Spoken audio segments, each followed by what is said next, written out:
Hello, and welcome to Jason Cavness Experience. I'm your host, Jason Cavness. I'm also CEO founder of CavnessHR. At CavnessHR, we provide an AI platform to help deliver HR to small companies. We'll also provide an HR business partner.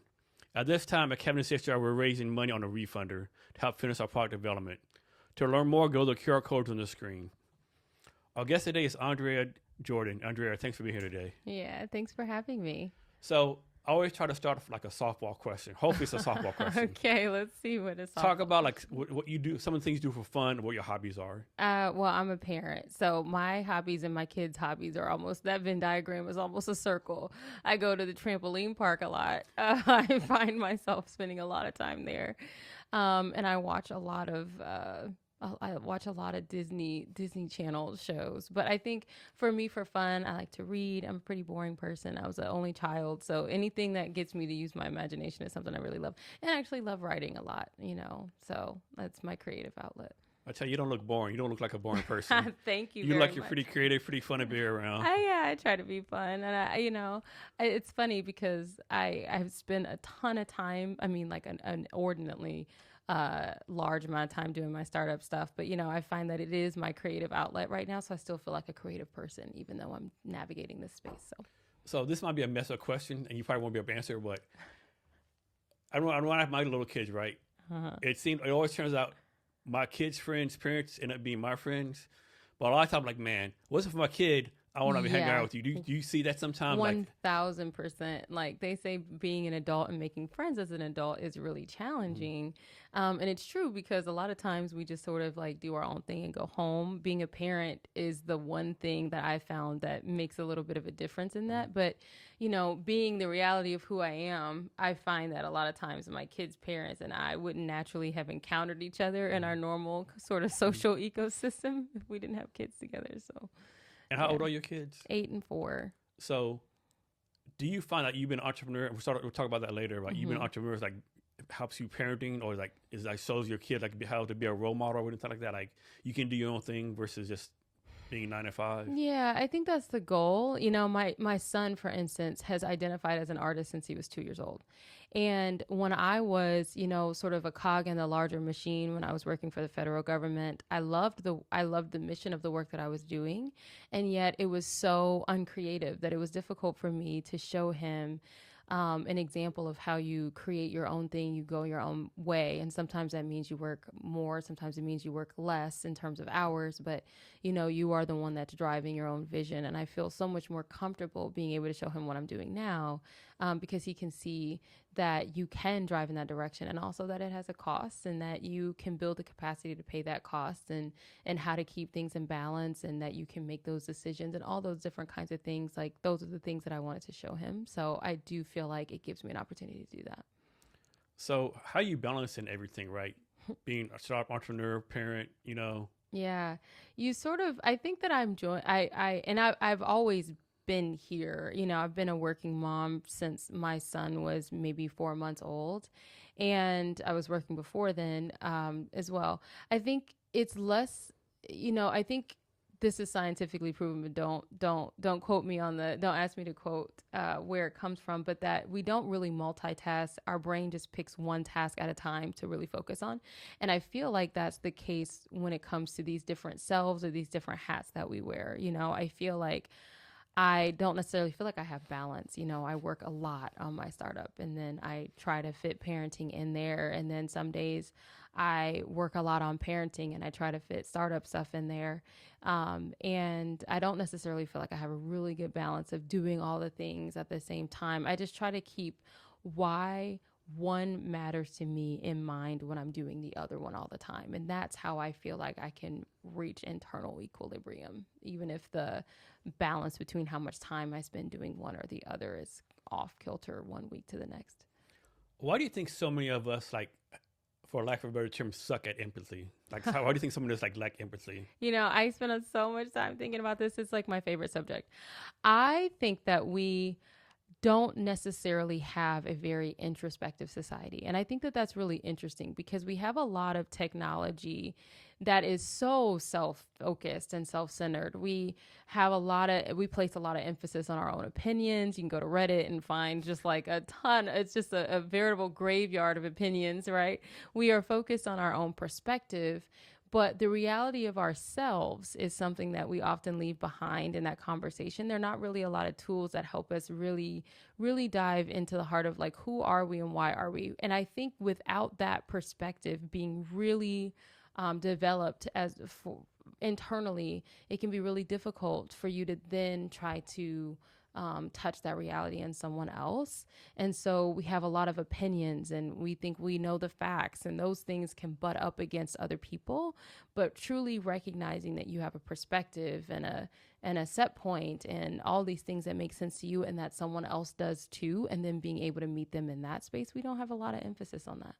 Can people like learn this skill later on in life? Absolutely. I think one of the things I'm learning about Empathium and why we can be a really impactful solution to traditional learning and development spaces and frontline care spaces is that I think that the open category is that we're still treating emotional intelligence like it's a personality trait and not like it's something that you can learn, but there are actual empathy assessments.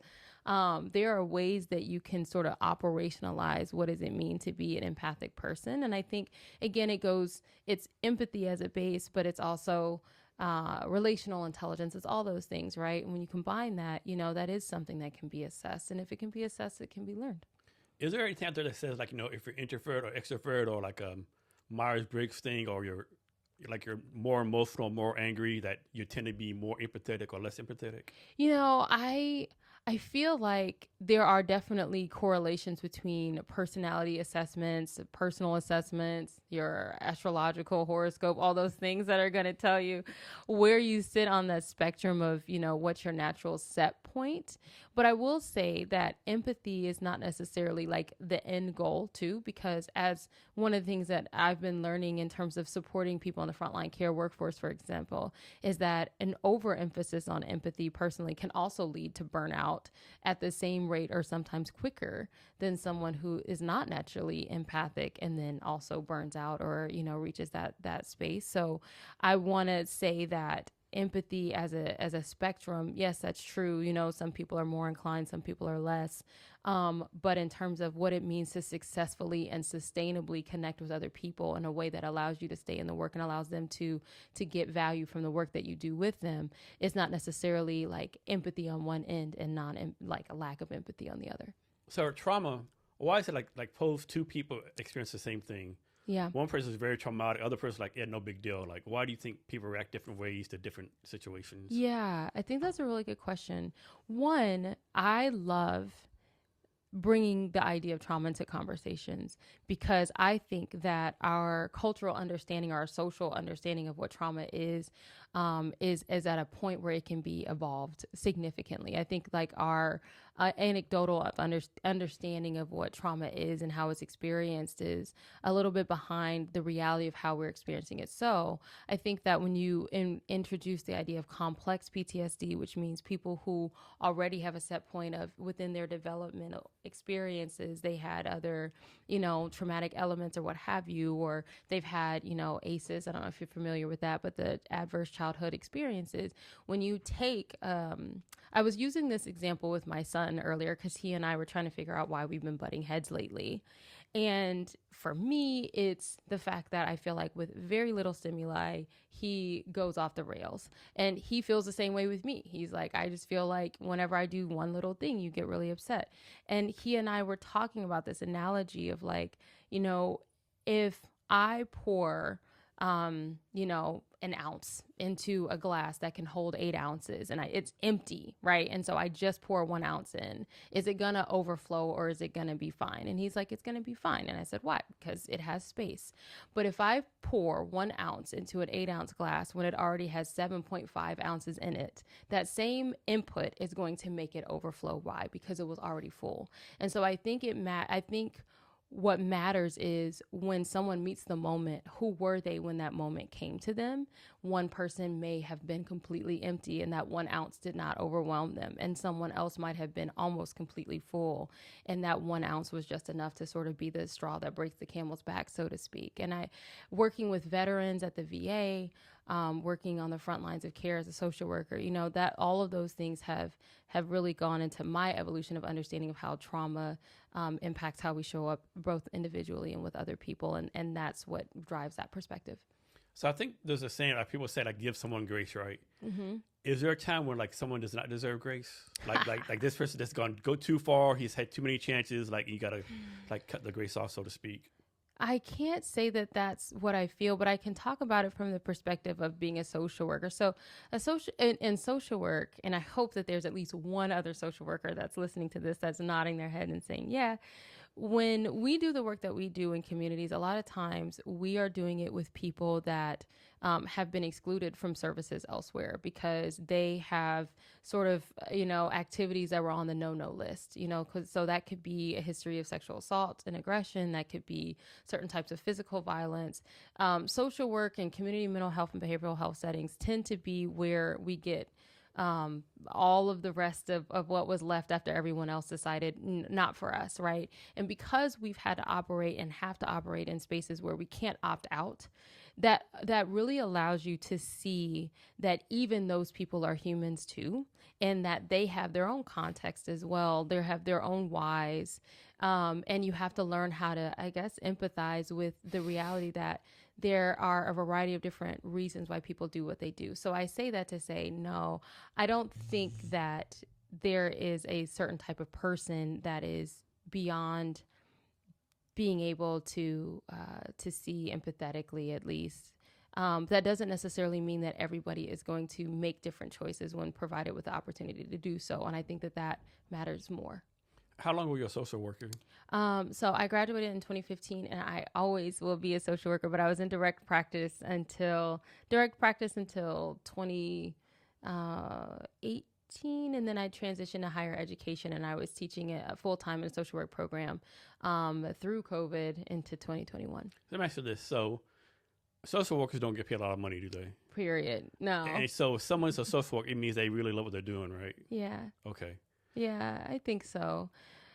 I think that it means that they, and a lot of the people who come into the field are people who came through it too. And that's the reality of, I think, a variety of different, professional spaces, but it's certainly true in social. My mom was a social worker. We rarely had a ton of money. I remember one time I actually asked my mom, like, so you help people get food, but like our refrigerator is looking pretty empty. Like, how does that work?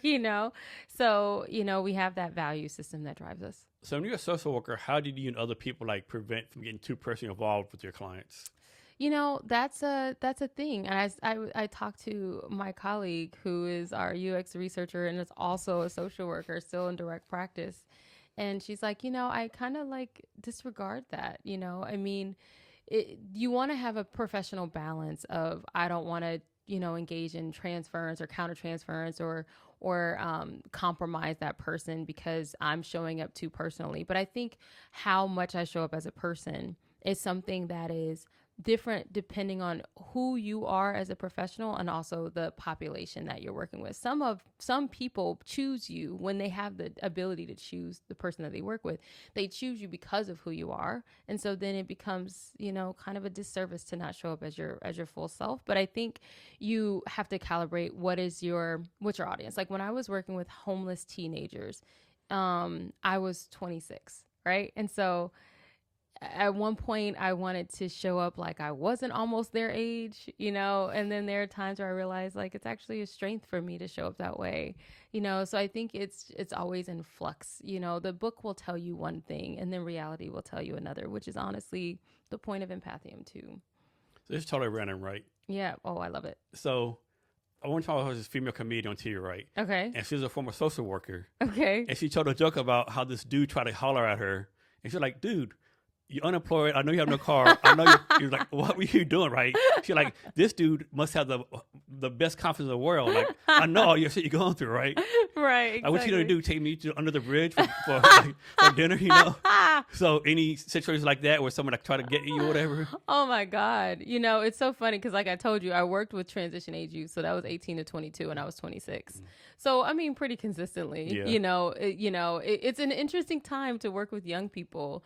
They are, almost young, almost grown, and they want to be in both spaces at the same time. But I will definitely say my billable hours through the roof, because they always wanted to be in my office. And that was something that at the very least I could take advantage of from a billing perspective. But, I have had parents of young people try to shoot their shot. And I'm like, you do know that on paper, you're an absolutely awful human being and I'm not going to go for it.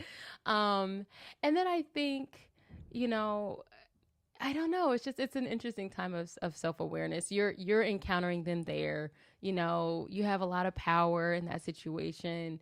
And that's also what they're responding to. They're not necessarily always responding just to the reality of you. So you sort of have to like let your ego go a little bit. But yeah, it's happened on occasion. So let's say somebody's out there, they're a sophomore in college, and they really want to be a social worker. But like, man, that money kind of sucks, right? I got to live, right? How do you recommend they balance all that stuff? The first thing I say, and this is something that I learned when I was teaching, is that we need to stop with the propaganda that you have to be broke to do any job. Because I think that does social workers and social work students a disservice. And I think it sets them up to be taken advantage of by employers or organizations that maybe are not, that they don't necessarily realize the reality of what we need to do to be able to survive. So for instance, my first job out of my master's program, I'm going to ask you a question now. If I were to say I got paid a significantly and crazy low amount of money, what ballpark it for me? I was 25. I graduated with my master's degree. How much do you think that they? And how many years of work experience did you have? At that point, 1 year. Okay, but nothing related to your master's though? No. But I had And where you at? Like what location? I was in Ohio. Ohio. Mm-hmm. How much do you think they paid me? And the job was a social worker job? Mm-hmm. I'll say 48,000. Oh, wow. That was so generous. Lower. I'm going to give you 2 more guesses. 36? Nope. 24? Nope. I got paid $19,000 a year. Like, that's insane, right? And they were like, well, we pay all of your health care. And I'm like, I'm 26. Like, I mean, you know what I mean? And then you probably had to pay the fucking copay and shit. You know what I mean? So it was like... And then if you had a health care, they probably deny it anyway. I know. So it's like, I say all of that to say... The thing I would say to a sophomore is go in recognizing that if you do not care for yourself, you will not be able to care for other people sustainably. That's a lesson that I'm still taking now, even in the startup space. So, there are other jobs. There are jobs and there are ways that you can do this work and also be able to take care of yourself. Don't limit your idea of what it is to do this work to just direct micro practice. You can go into macro, you can go into meso, those community spaces, you can go into for-profit and not sell your soul. And you can also come over to the tech side because they need us here. So how did you protect yourself against burnout, and how should other people protect themselves as burnout? Man, so that's a really interesting question now that I'm quote unquote not in the social work space anymore, but I'm also in startup space where I'm working 68 hours a week and also parenting 2 small children, single. I don't know. I think that it comes from recognizing that you can do the same quality of work with less time if you can figure out how to optimize some of the work that you do. I think it comes from building community and understanding around the fact that some of the work that we do is really, really, really hard, that there needs to be an opportunity to have an outlet for So if I'm 7.5 ounces in and I know that one other thing is going to take me over the edge, I need to be able to have a way to empty myself. I need to be able to have something that I pour myself into, whether that's my supervision or that's my community or what have you. I think it's also having the permission to say what is enough right now and what is the limit of what I can do. But I think that reducing and preventing burnout is on the impetus of the organization and the company in ways that we haven't necessarily taken on. There's a bit of a conflict because you have human beings that want to come and do the work. They're here because they want to be here.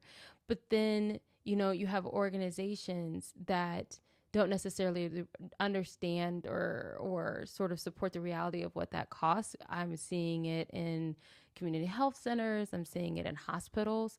I was talking to a physician that I really love. Her name is Dr. Karen Scott, and she is an OBGYN. She is an ethicist, an advocate, birth work supporter, and innovator. And originally I could see her respond to me saying burnout and what I was doing with Empathium.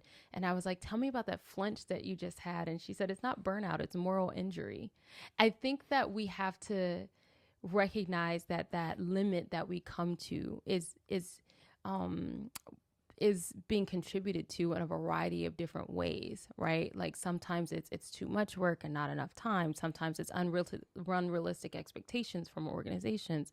Sometimes it's I don't have the supervision that I need to be able to support the work that I'm doing effectively so that I can do work efficiently over less time. And sometimes it's the space that I'm in and is not really necessarily morally aligned with why I came in to do this in the first place. She came in to be an OBGYN to help moms and babies and birthing people. And then she came into the reality that being a physician meant navigating insurance and hospital systems and not necessarily the patient. So, I think that we just have to develop more language around this idea and what it is that is driving us out of the spaces that we came into with all of the best intentions, and then be able to have a nuanced conversation about it. So do you know, I'm going to say her name wrong, Nicoletta Bocano? No. Oh, wait. This might be somebody. Tell me more about this person. So she just made a comment, said that she's rooting for you. Oh, yes, I do. I just Okay. met her. She's Okay. I met her at Seattle AI Week at AI House for the panel that we just did, Coach Mode She's Building Anyway. Yay. Hi, Nicoletta. So let's talk about that panel. Yeah. Several questions, like how did you get involved? Like, did somebody reach out to you to be on the panel? Yeah. Okay.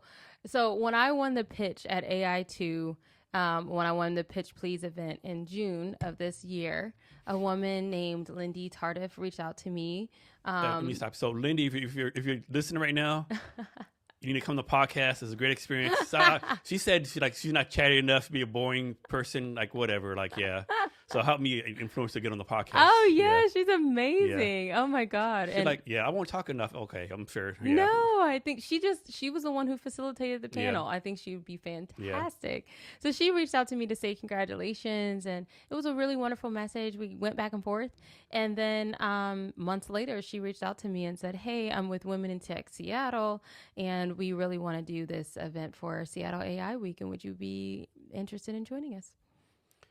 And so, what did y'all talk about on the panel? It was like questions you already knew. Like, who was like the panel, the MC for the panel? So it was Lindy and her colleague Eileen. Okay. And so Eileen Lambert? Yep. Okay, I know who too, yeah. Yep. They were the representatives from Women in Tech Seattle. So they're the ones who facilitated and we got the questions in advance. I did the panel with Nicole Doyle, who is doing Aspire. I don't know if you've had the chance to talk to Nicole. She's dope. I think that you would have a lot of overlap actually between what you're building with CavnessHR and what she's building with Aspire. And then Danielle Danchi, who is building Mirror AI and she's incubated at AI too. So these were the other two people I was on the panel with. So between us, we decided Lindy sort of gave us the direction, and then we chatted about the questions in advance and that kind of thing. Did you do anything else for AI Week, like attending an event or anything? Well, I would love to say that I also on Thursday night was a participant in the Tech at Night, Founders Live, Google and Google DeepMind event, pitch event, and that I won it on Thursday night. So that's the other thing that I did for Seattle AI Week. I only did things where I would be a winner. I'm a Virgo. I'm kidding, but no, it was a wonderful experience. Living in Tacoma does sort of Make it a challenge, right? yeah, but I'm glad that I was able to participate in those two events. Yeah, I mean, because like I usually catch a train or bus from down there, but the thing is, like for the network events, they're usually after 6 p.m., right? Yeah, And exactly. then, and like there's a 594 bus, right? Sometimes not the best bus to ride at night, right? It's like it can be like, okay, so there's usually some characters on there, so to speak, right? I know. Yeah. So do you really want to drive all the way up here and like pay for gas and parking and parking is insane, but and I almost didn't get my car out that night. And it was like, I don't know, it was like, it's always shenanigans when I have to come up here and park for stuff. Oh my God, I just realized I didn't pay for parking here. I hope I don't. So I tell you what, here, we play like a parking lot. We play Parking Street roulette here, right? Yeah, no. Because supposedly the rule is they won't take your car away until you have 5 tickets. Okay. Yeah, so usually I get 2 or 3 tickets and I pay them off, right? Okay. And sometimes I go down there, no ticket. Sometimes it's, yeah. Yeah, well, I'm about to pay real quick. Okay. Okay, because I just want to make sure. Wow. $39. When they ask you, like, how much are you... I had an investor question that was like, how much have you put into your bootstrapped product? And I'm like, are we counting all of the dollars, right? Because I'm just going to add this little $39 to it. Yeah, exactly, right? And they say, you can't count your time. Okay, I can't count my time? Like, why not? Wild. Yeah, like, that makes to me it's no wild, sense. yeah. I mean, we're both pretty talented, right? I think I'm so. sure we both charge a lot of money, Yeah, I was literally having this exact conversation with another founder on the way up here. And I was like, I got that question, and it's challenging. And I was talking to him about, as an underrepresented founder, all of the factors that go into me showing up in this space. And I can't speak to how anyone else shows up. I can just speak to what it costs for me to be in this space. And so when I got that question earlier this week, and it was as if they were expecting just a number, it was difficult for me because I was like, how do I quantify what it cost me to be here? What it costs to take out of your retirement. And so then, when we talk about bootstrapping, like I don't have a family or friends kind of layer that has all this money. That's one of my biggest pet peeves, right? When people say, "Oh, go to friends and family," I'm like, motherfucker, I am the friends and family. Who's friends and who's family? Can I go to yours? So, exactly. I am the rich uncle. I have no money, right? I'm trying to be the rich auntie for real, right? Like I'm trying to. That's one of my pet peeves right there. Yeah. So it's interesting. Like you're trying to navigate your early product. You are exactly where pre-seed is for. And yet, I think that there's an evolution about, coming or in process around like, what does it mean to be at these different stages and what have you. But basically, I find that people look at the amount of money that you're raising and they say, why didn't someone else pick up the early tab? And it's like, who is going to do that? And I think what's important to me about that, and this is what I was chatting with my friend about before I came up here, is, that's the reality of me being underrepresented. So I have a lot of people that come to me and they say, I want to be your champion, or I want to champion, people of color or women in this space or whatever. But to be a woman in her 30s in this space that I've never been in before, it means different things to me than it means to other people. And your championship or advocacy of people in this space has to go beyond just you're going to be a rapper, a different colored rapper for the same, product underneath. We don't all have the same situations that we're coming from. And that's my strength. That's my superpower. But it's also a reality that I don't know if is necessarily understood with the nuance that it with the real nuance that it requires. So I know you see all the stats underrepresented founders, especially Black females, get squat as far as funding, right? Yeah. And actually went down fucking insane low numbers. Mm-hmm. How do you keep yourself motivated fundraising? Because the card is kind of stacked against you, right? Yeah.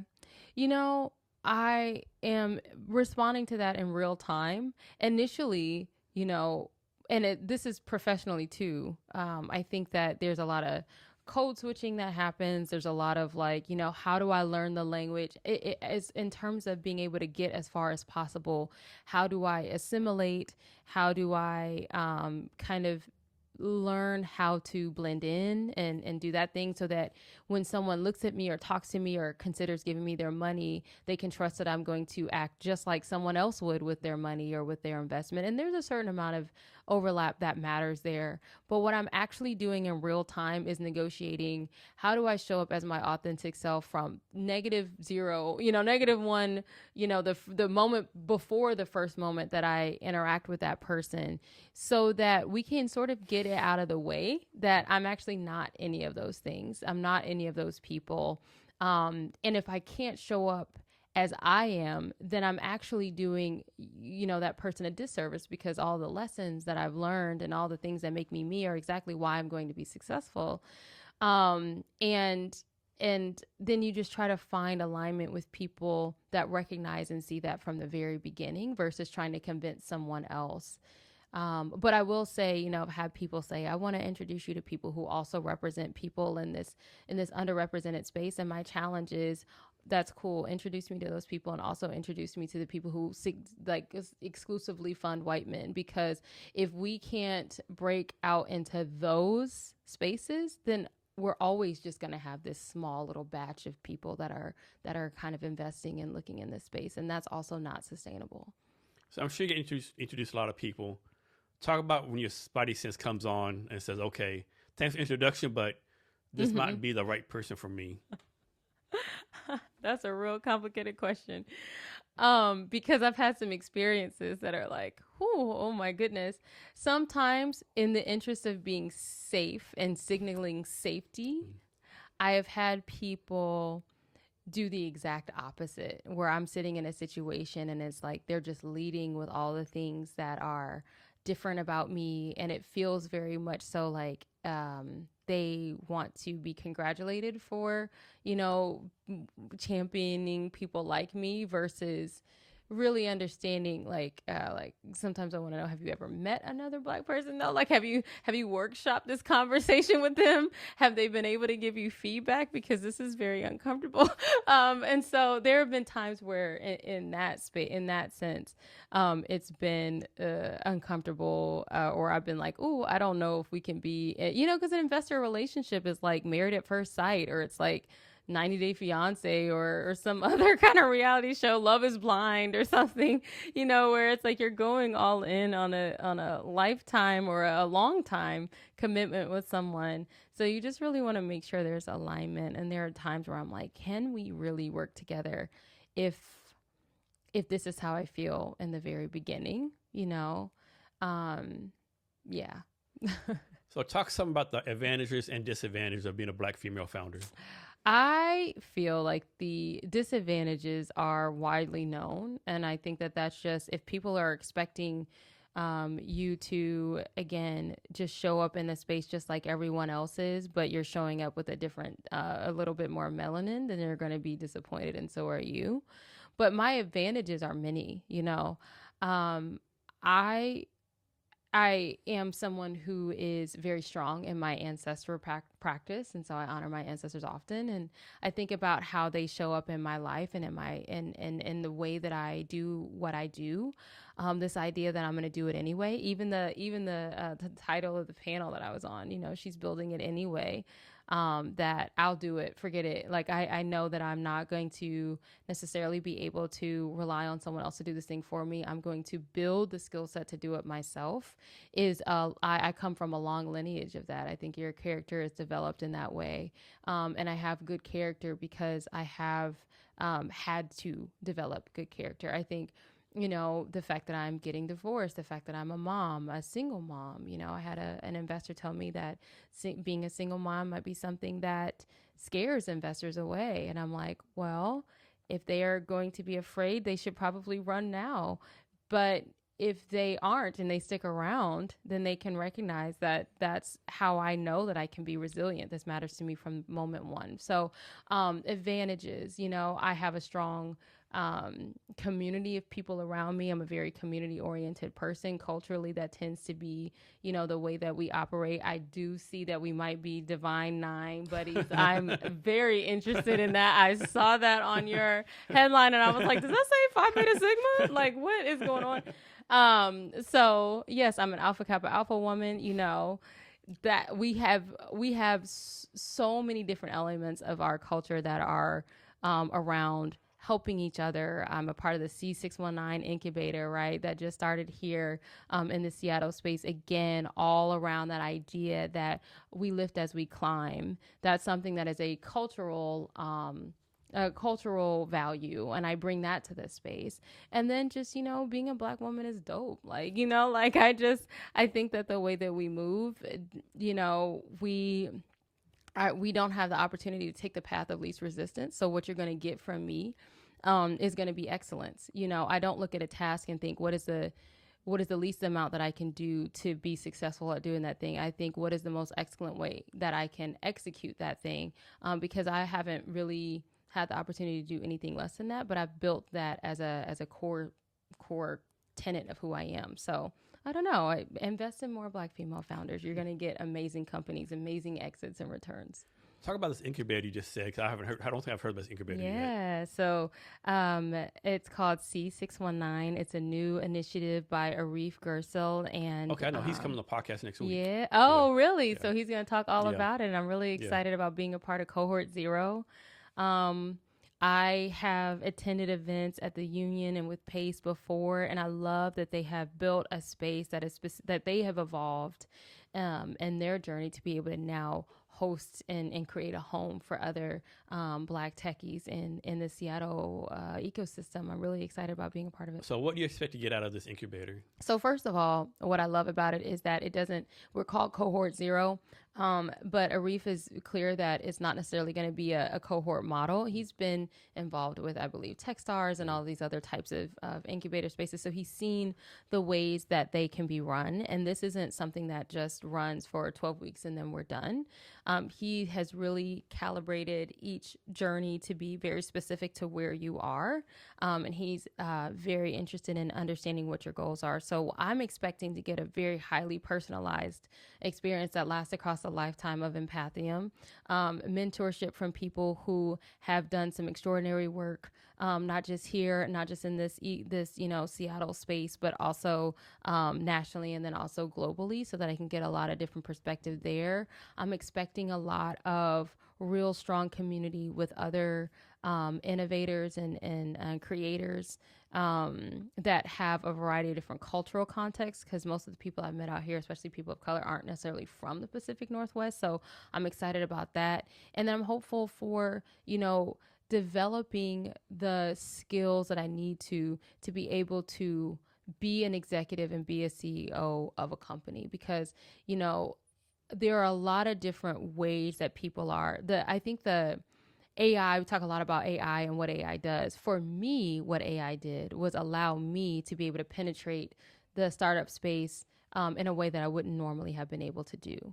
And so you're getting a lot more people that are in this space and doing the things, but they don't necessarily come from the same orientation. And that's what C619 wants to be able to do, is to level the playing field in terms of being able to prepare more people to go out and have those conversations with investors and what have you, and be able to be as successful at closing as anyone else. So Nicole put a comment. She said, yes, I am also the rich auntie. Let's go, rich auntie. Yes. So I think that, for those of us that are holding that down, it can be challenging to be at this point where you are pre-revenue, pre-capital, and also manifesting rich auntie, goals. But I'm betting everything on where I am right now. So what's your advice to someone who's like the only blank in the room? Yeah. First of all, I will take a cue from Danielle. So Danielle was talking about, was on the podcast was on the panel, and she was talking about how she was in this space and she knew it was going to be all men. And so instead of trying to blend in, she wore this like really brightly colored dress, because it was like, I'm going to own the fact that I'm the only person in that space. And I was just having that conversation with someone on my way up here. When I'm the only person in the room that is representing a certain thing, I just like to let you know that I'm here. So, I am going to not assimilate or blend in. I'm gonna be myself in that space. So I would say, be yourself in the space. Don't worry about being someone else or trying to figure out how you can code switch your way into being accepted, because the reality of the situation is if they're not going to accept you there, they're not going to accept you there. So then the only difference is whether or not you're comfortable in your own skin. So show up in a way that's going to help you be as comfortable as possible. Lean into the fact that your uniqueness is your superpower. And especially in the early stage startup space, recognize that when people invest in you in a capital space or in a non-capital sense, they're investing in you as a founder, you as a person, and not necessarily, you as a cookie cutters. They want to know the reality of who you are. Show them that from the very beginning. And a lot of that is going to come from why you're different. So let's go back to mental health, right? So I'm Generation X. One thing I like about the new generations, the focus on mental health days, taking care of mental health. On my generation, you're depressed, slap, now you got something depressed about, right? Like it was totally different, right? So I do like that. However, you can't have a mental health every day, right? Like there's some goodness in building up your mental capacity, right? So how do people balance that? That's so funny. So I think that when it becomes something that's not necessarily separate from who you are, I like to talk about mental health like I talk about physical health. So every single person has a state of physical health that they're in, right? And it just sort of goes along with the territory of who you are. You navigate every moment of every day based on that, right? Like if I knew that when someone offered me a drink, if I had, something wrong with some part of myself where I couldn't accept that, then I would just be calibrating that reality into the decisions that I make. And I think that we tend to treat mental health like it's something off to the side. I'm going to work on that with my therapist if I can afford it. I'm going to work it out some other way if I can't. But it's not necessarily integrated into our every day. And then it becomes something that we have to take care of separately. I think that we navigate our mental health all the time. And if we can build space into doing that, into self-care being a part of how we move versus just something that we do when we run out of our ability to do anything else, then we build up our capacity at the same time that we build ourselves sustainably. Why is connection so important? Connection is everything to me. I think that we are, as human beings, we rely on connection. Like newborn babies will die if they do not have a certain amount of connection at the very earliest points in their lives. And I think that tells us everything that we need to know about what it means to survive as human beings. So I think we underemphasize it while simultaneously valuing the false metrics around connection. So you look at someone's LinkedIn follower list. Yours is very impressive, by the way. You have like 22,000 people. Mine is less impressive. But, way back in the MySpace days, your top 5 and how many friends you have, how many contacts do you have, whatever, how many upvotes do you have on this Reddit post. We value the metrics of what it means to have touched to someone else, but we don't necessarily talk about that from the perspective of what does it mean to have impacted them and be impacted by them. And yet without that, to me, life lacks the nuance that it needs for us to be able to evolve and grow. We don't have the opportunity to care about each other, to meet each other in spaces where we can value that other perspectives are important and to humanize them and all those things. I don't know. You just sort of, you get stuck. It sounds awful to me to think that what I know and feel right now is like the be all end all of where I will be moving forward. That just sounds crazy. And it's my connections with other people that allow me to evolve and grow. And I hope vice versa. So I think you'll laugh at this, right? So I'm an introvert, right? So during COVID, everything's like, oh man, yes, no people, no what. But like the week through, I'm like, if I don't talk to somebody, my wife and kids, I'm going to fucking kill someone. I was going batshit crazy after 3 weeks. Like, I need to talk to someone else. I need to see something fuck the Zoom, like face to face, right? Yes, exactly. Like we, there's this, now this I know a lot less about, but I think about things like, like auras and energy and what do we draw, where do we draw that from? COVID, talking about trauma, talking about collective social trauma, right? Like that was traumatic. Like, being isolated that way. I was sick with that first batch of people. I was flying back on a plane from Tulum, Mexico when they were grounding flights and shit. And I was like, I remember what it looked like at the airport. Now, this was like back when they were telling us don't wear masks. Remember that? That was crazy. But for like 2 weeks, they were like, no, don't wear masks. That's actually the opposite of what you needed to do. Like right there in the beginning. But I remember, so coming down on the flight, I was taking a late honeymoon with my my spouse, and so coming down, it was like, okay, we were there for a week, but coming back, they weren't letting cruise ships dock, and the airport just looked crazy. I remember seeing this girl like laid out on the floor, and I was like, she looks awful. Like, these are the people that are gonna be on the plane with us. And then this guy was just like coughing and not covering his mouth. I didn't know how nasty adults were until that period of time, people not covering their mouth. So I got sick that first wave. And that to say, I had a 2-year-old at the time, and I had to quarantine for 14 days in the room. So we're already in the house, and now I was in one room of my house for 14 days. And my son was just able to talk to me from the outside of the door. It was crazy. I thought I was going insane. And this is somebody that's as an only child, and I really value my own space. That, more than anything, I think teaches us the value of what it is to talk to other people, but not just other people. I think connecting with other people allows us to connect with our environment, and what's important about the spaces that we share with each other too, and how we care for them, all those kinds of things. I don't know how you can really deeply, meaningfully collect or connect with other people and then, just not care about some of the things that we can tend to distance ourselves from. What's taking this? Obviously, you had to get quarantined for a little while, but like all these kids, they didn't go to school together. Are there things that have like negative second, third order effects down the line? Yeah, I think that we have not even begun to understand or to uncover the effects of how COVID affected us, and what that quarantine meant for us. And this is what I mean when I say evolving our social definition of trauma. I can't lie though, like I have an 8-year-old, I have a 4-year-old.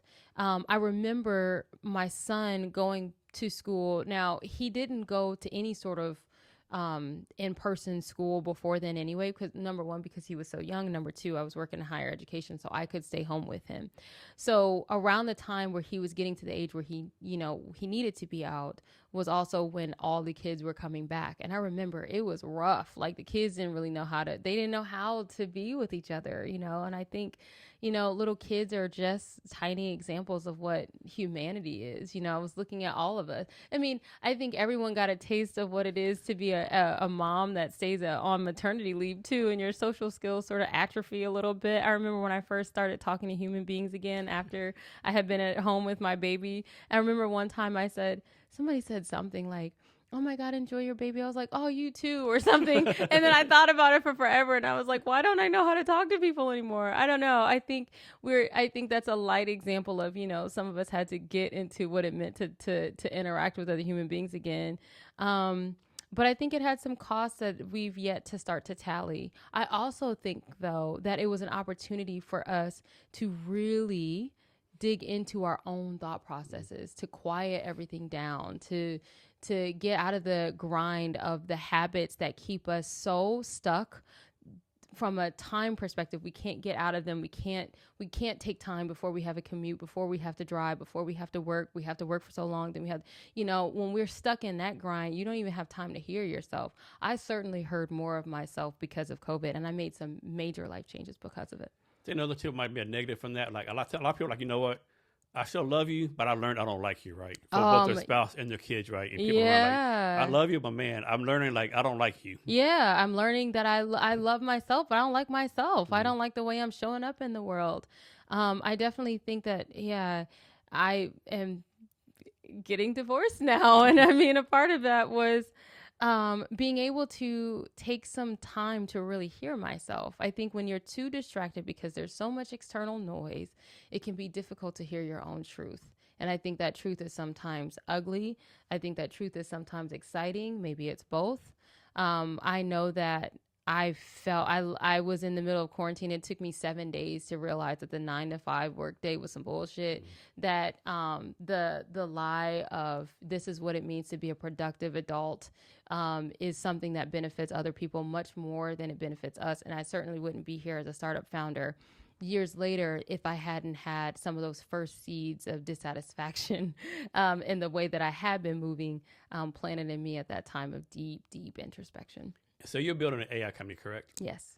And I don't think most people know how much energy or data or whatever AI uses. Yeah. So how you like grappling with all the energy you're gonna have to use for AI company and be like as sustainable as you can? Yeah. So I think about that all the time. I think about AI. AI is not just a series of things that make things easier. It's an infrastructure. It has its own costs. There are structures associated with it, just like there are with a lot of different things. And I have 2 small children, so I have to look them in the eye and tell them how I moved through the world and how it changed or impacted how they're going to be able to move through the world. I think about that literally every time I'm like, oh, I don't want to recycle that box. And I'm like, nope, you're going to have to look Judah Nova in the face and talk about how you showed up. I think with AI, what I like about it is the ability to learn and scale. What I love about Karan Patel, my co-founder who lives in New York, which is way less awesome than the best coast of Seattle. But what he and I talk about a lot, and with him being a machine learning engineer, we're able to really get far in that conversation, is AI isn't everything. And so, like, how do we use it in the bare minimum amount of way to meet our actual goals? And then what of those goals can be met literally any other way? There are so many different things that technology can do in terms of natural language processing and machine learning that don't necessarily need AI once we've used it enough to understand and to scale and do those kinds of things. So I think a bare minimum amount. There are also a lot of different ways, and I'm not an expert in this, but it's something that I've built into our organizational culture values of how do we balance that? What do we give back? You know, what are the spaces that are focusing on sustainability? And I don't mean plant a tree every time you make a prompt, but I mean like in a realistic way, what does that mean? Are there certifications that you can get so that you can have sort of like the solar panel equivalent of AI usage, right? Like I'm interested in that. If somebody's listening and knows of ways that we can do that, please let me know, because it is important to me. That is a part of connection. I don't necessarily just think about connection as what's happening between me and another person in this moment. I am also connecting with my children in their 30s and the people that they love, whether or not my children will be able to have children, whether or not they'll be able to do one thing or another, or they're going to be living through the parable of the sower because I decided to contribute to something that was, you know, causing a rapid collapse for us, is a question I ask myself all the time. So I think that there are ways that we can leverage what is, but we cannot do it without a real understanding of what the cost is and without being in balance. So when did you start your company? In June of 2025. You know, I started having the idea mid-May, and like 2 weeks later, I had been invited by AI2 to pitch. And then by the time I launched it, the Pitch Please event was like the very first thing I ever did public facing for Empathium. And I feel like we were sort of born. And how many people are on your team right now? 8. 7 or 8. So that's like 3 months, right? 4 months? Yeah, it was been fast. Talk about being able to convince these people to work for it. You know, yeah. I always joke around, like, you know, they say, you know, have somebody join you, come to equity, you get all this money. I tell people, like, hey, me telling them you get your equity is just like me telling you that pot of gold and rainbows were yours. That's exactly. probably ain't going to happen. So how do you convince these people to help you out, so to speak? You know, my Karan was just asking me, he was like, how did you assemble the Avengers? Like, how did you manage to do that? I found that when I lead with the reality of why Empathium is important to me, it's not hard for me to find people who also resonate with that idea and that mission. And that's why the people that are truly rock stars in their own way have joined us when they have. And I'm grateful for that. You know, I've invited people for equity, but the people who have come alongside, Elizabeth Erickson is one, right? She's an amazing person. Adam Erickson, who came to me through Business Impact Northwest and stayed with me. Oh my gosh. He just texted me. That's funny. He sends me random YouTube videos with songs every day.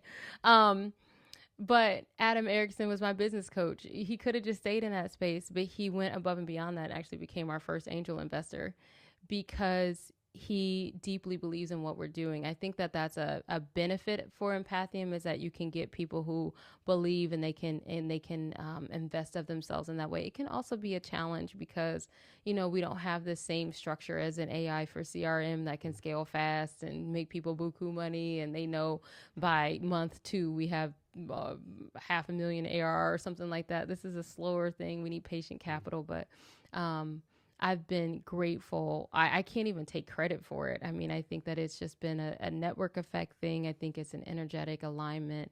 And I also think that there are people who are really, really good in the world that want to do more than their current companies or organizations are giving them the outlet to do.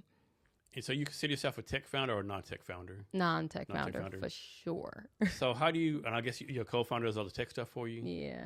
Like, how do you make sure like he's doing the right thing? Like me, I joke around. I'm the most non-tech person you meet, right? Right. Like I know how everything works. Yeah. But you say, Jason, code this for $1 million. Like I'd like keep your money. Right. Right. Well, me and Lovable, we can do some stuff and things. Lovable's pretty nice, right? Yeah. Right. Claude, the thing is, the first thing that I'll say, and again, this goes back to how I show up in this space. I don't really like being the person who knows the least about what's going on. So I will educate myself about, what I need to do to get through this conversation. And so that's been helpful because I've learned his language and the language of the people that have come alongside us. So that's helpful. But I have also had the benefit of people like Cameron Carter, who is an amazing person who came alongside us to be our technical advisor, who is amazing, who had built an AI for dental company as the founding CTO, and scaled it to Series B before he decided to pivot, to come alongside and just help us. And so being able to provide Karam with support from Cameron and again, all of these people just being mission aligned, those are the kinds of things that are helpful. It's like building an ecosystem of care and support around the team that we're building has been really important to me. That way, that you don't just have a bunch of people filling the siloed roles. You're really building a network, an infrastructure for what's going to be the foundation for what you build moving forward. Can you talk about the process y'all went through as far as picking y'all's tech stack? So I will say, yes, sure. So with Karan and I was like, what's a tech stack? And he was exactly like, right. Yeah. Right. And so we talked a lot about what do we build on? He had to explain a lot of things to me. And then what happened was the most magical thing, Jason. Ashley Wax from AWS startup reached out to me. So we were talking about what is the foundation that we're going to build on, what makes sense. And, when you're in early startup space, it's pretty much like, who's going to give us credits? Like, what is that? That's pretty much where you can start. And then I got a reach out from someone literally at the moment that Karan was telling me I'm used to AWS. Someone reached out to me on LinkedIn and was like, hey, she was from AWS startup. And I reached out, we had a conversation, and AWS has offered us actually what is unprecedented in terms of the amount of support that they're offering us as a part of this. We're part of AWS Activate, but they are providing us with some substantial technical support and non-dilutive financial support. That has been a really big driver in, determining what we build with, what pieces, what tools, because they provided us with solution architects that have really been able to look at our entire diagram of what we want to build and then be able to say, you can replace this, it's more efficient, you can do this, you can do this.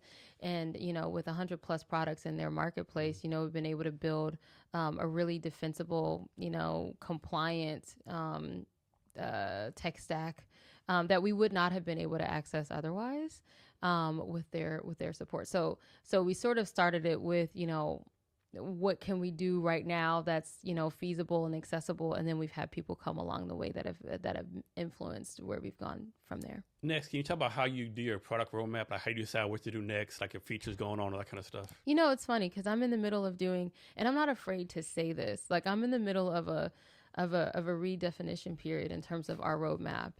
I think that the first thing I'll say is, because of what we're building, I've had to think about what are the pieces that are actually going to help us inform doing that thing successfully. What we're really trying to do is build readiness, not just training.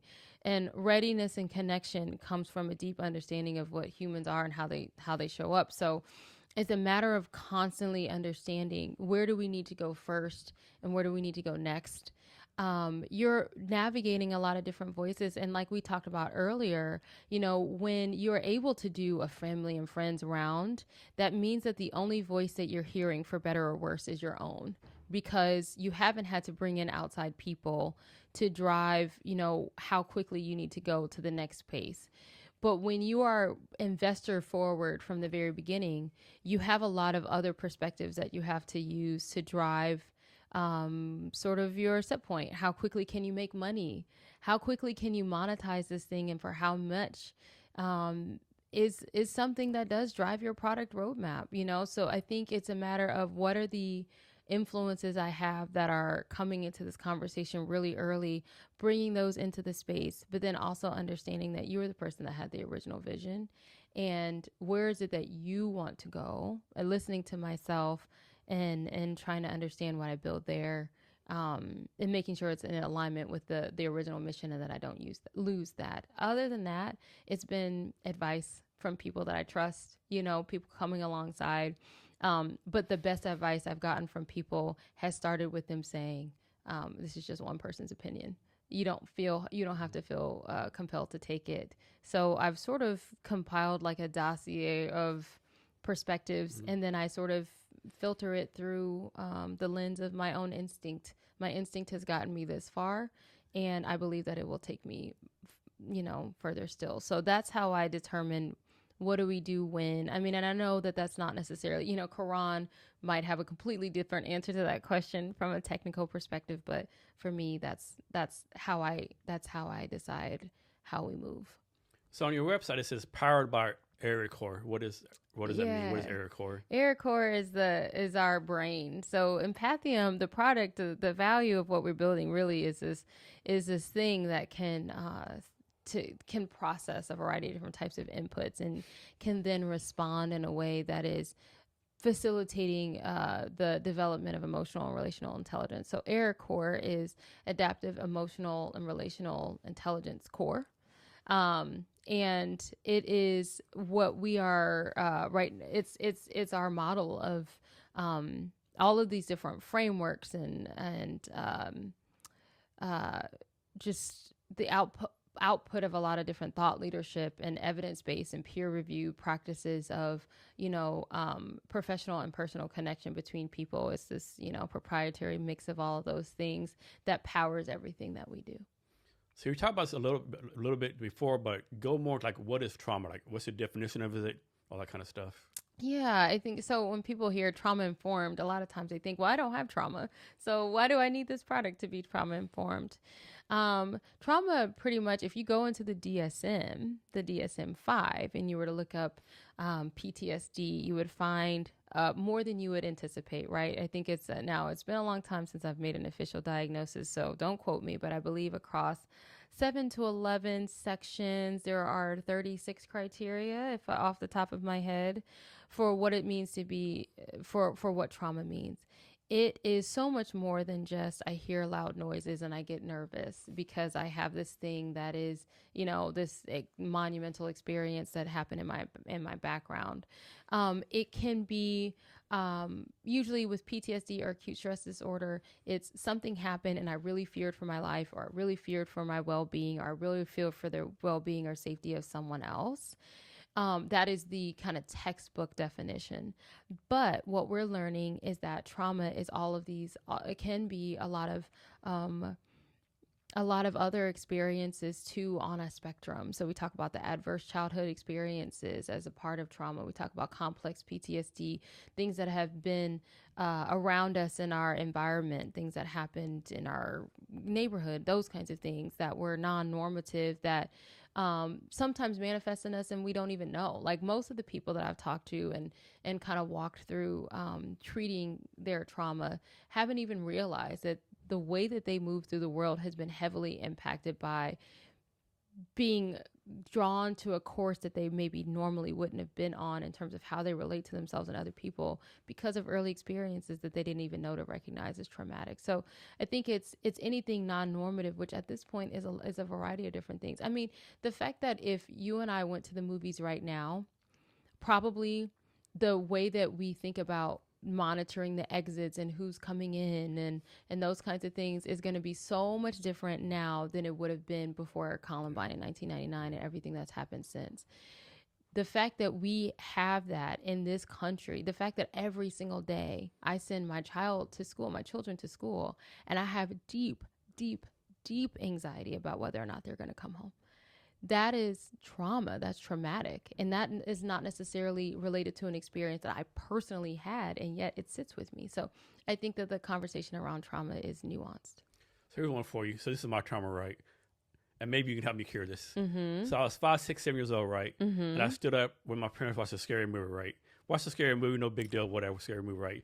And so the movie, what it was, these people on vacation with their family, and they were supposed to take the road one ahead. They took the dirt road one behind, right? Take the dirt road.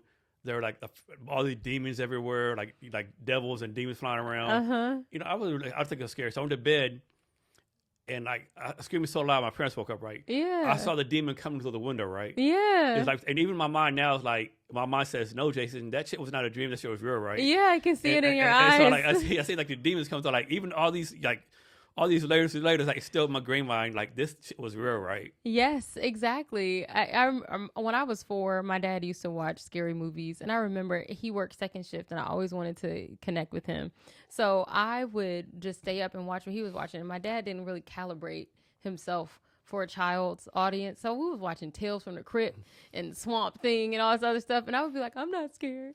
But I remember being terrified. Like one movie I watched when I was a kid. Now, this is one that stuck with me for real. This lady was like, I think she was crazy. And she was, you know, and I say that in the sense that, I mean, I'm a mental health professional, but I think that she was like, you know, certifiable. And she was talking to these fruits and vegetables, right? They were her friends. This was on the Sci-Fi Channel. I don't know if you remember, Sci-Fi Channel used to actually be scary. But she was talking to these fruits and vegetables, and then they were her friends, but she kept eating them, and she didn't want to eat them. So she sewed her mouth together. I'm 37 years old. I'm still messed up from seeing it. I remember seeing it, right? So I think that like that was traumatizing. I was talking to someone else when I was getting ready to pitch at Founders Live this past week at the Google South Lake Union campus. And she was talking about how she had, she was, you know, we have all these tech layoffs that are happening, right? And it's traumatic to be let go when you're not expecting to be. But I think because, you know, many people, you know, that's their livelihood. Like it would certainly be for me. You know, I talk about this as somebody who's exited the federal service because I couldn't stay, right? That was scary. Like I went through a lot. I'm still going through a lot, right? But I was talking to her and it really helped me understand also the impact on those who stay. And so she was saying that she was accessing her employee resources and was sitting in a therapy appointment and getting support. And the person said, that's not burnout, that's trauma. You're traumatized. Like you've been traumatized in the workplace. You know, I think that it can be so much harder to live and be human than we think. And I think that as a mental health professional who navigates, you know, you make diagnoses because something about what's happening is non-normative. What I really learned is none of this is normal. We're living through times where just none of this is normal. There's no such thing as normative.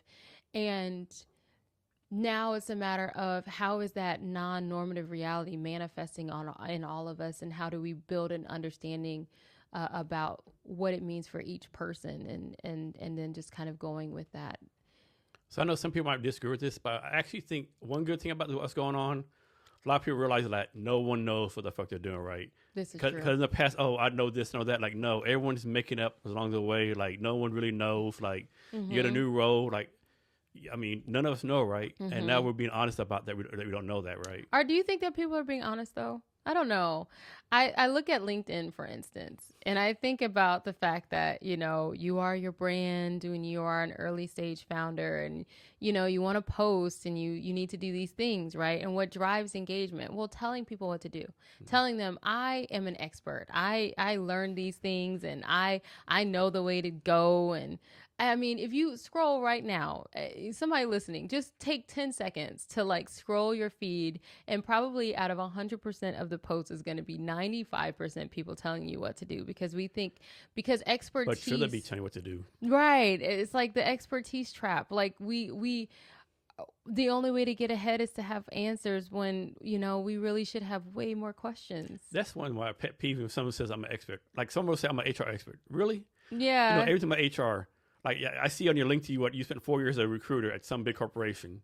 Yeah. It kills me, right? I'm not a trauma expert. I'm not an empathy expert. I love it when people walk up to me and say, I've had people come up to me and say, there's a situation I wanted to navigate differently, and it's living rent free in my head because I think I didn't respond with compassion or have you. I love that we are trying to do that work. I love that that's a part of a question that you're asking yourself, and also recognize, this morning I got up late, but then I was still sort of rushing my kids out the door like it was their fault. Like, I don't always know what to do. I'm one person that's navigating this thing. And I think that it's okay for us to touch grass sometimes and just realize we can have more questions. I think if we lead with questions lead to connection more than answers do. Next, let's talk about the Seattle Startup Community. I want to get your take on that, right? But first, so I have a friend down in San Francisco. Right? I asked him one time, why is it? It's like the Bay Area. It's so startup friendly, whatever. Seattle so much. He answered a question I think is kind of true, right? He said, in San Francisco, all the VCs are former startup founders, right? Where in Seattle, they're mainly from Amazon, Microsoft. They really started a company. He said to make it worse in the Bay Area, if someone makes it, he said, suppose Mary Jane's house comes to $100 million.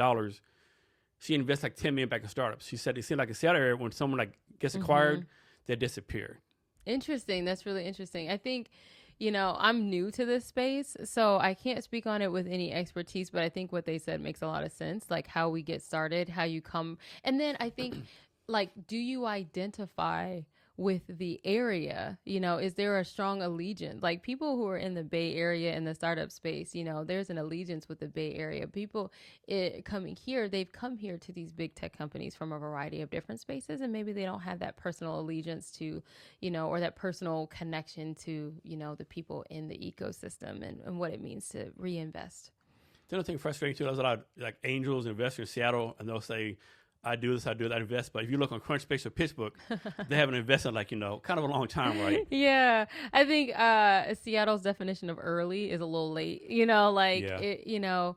early, but also you're pre-seed, but also what's your ARR or MRR? That kind of is a pet peeve too, right? Yeah. They're then we have ARR metrics for a pre-seed, right? Yeah. You want me to have $1 million ARR? Yeah, I know. I don't have an MVP yet. You said early, right? Right. You said early. If you said early, okay, well, early's post-seed and early A. No. Yeah.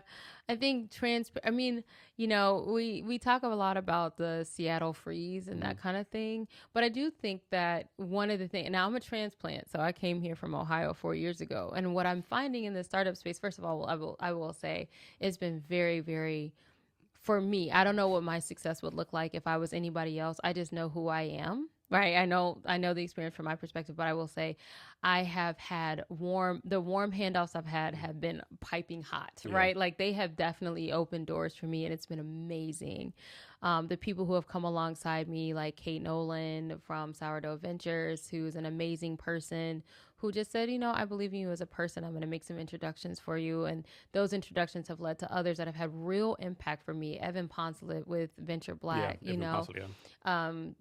And so it's those people have been really, really impactful. So I will say that that's also a truth of the Seattle ecosystem is you have this top layer where maybe people are risk averse and right? But then you have this growing, thriving sort of undercurrent section of people.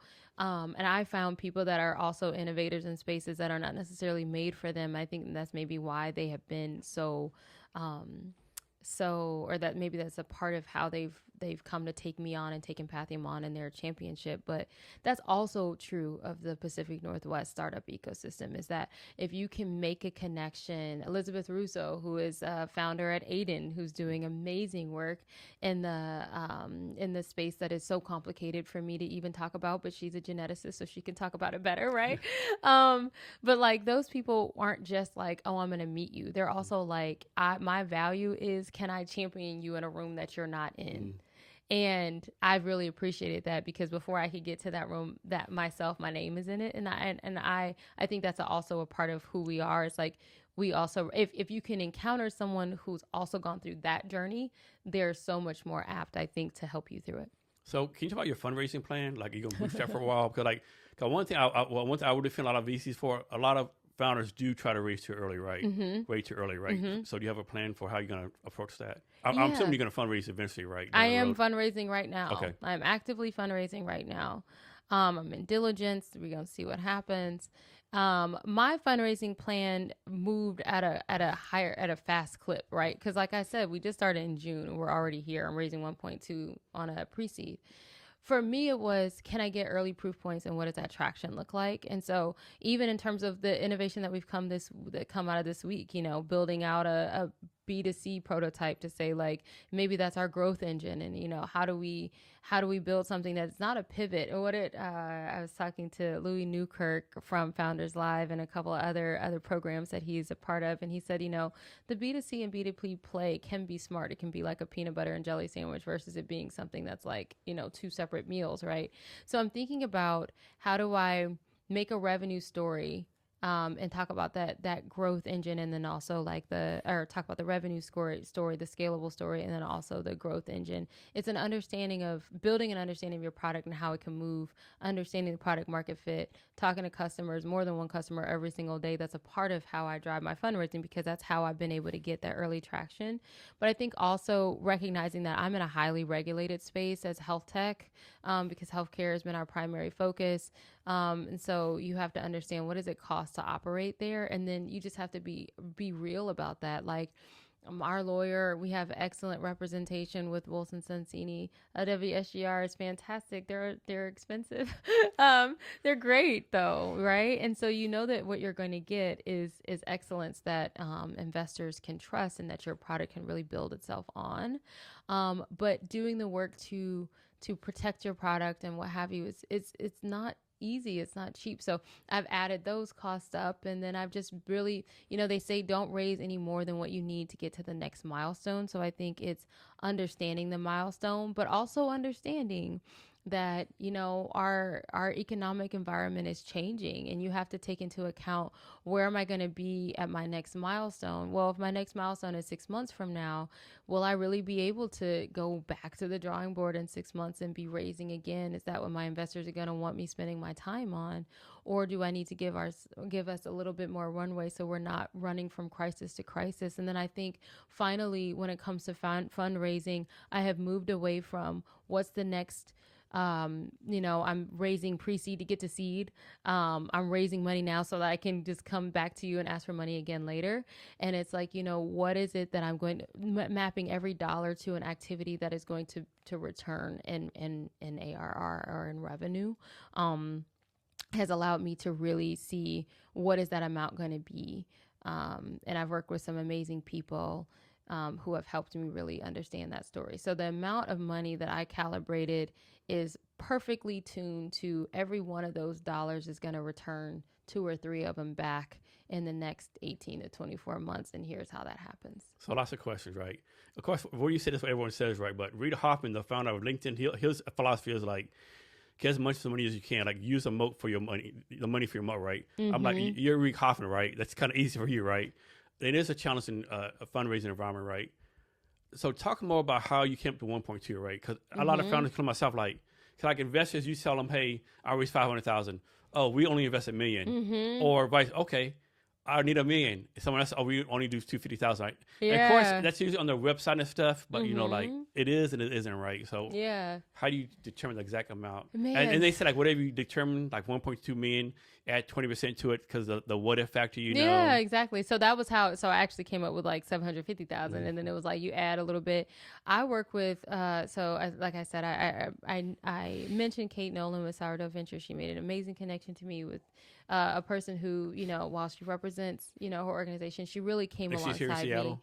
me. Her name is Reagan Hart. She's amazing. So not interrupt you. One thing that's saying to me is I've been doing this for a while, and I've never heard this lady's name before. I do tech events, startup events. I'm involved in new tech, all this stuff. Every day I learn there's someone new, right? Yeah. Where the fuck have you been, right?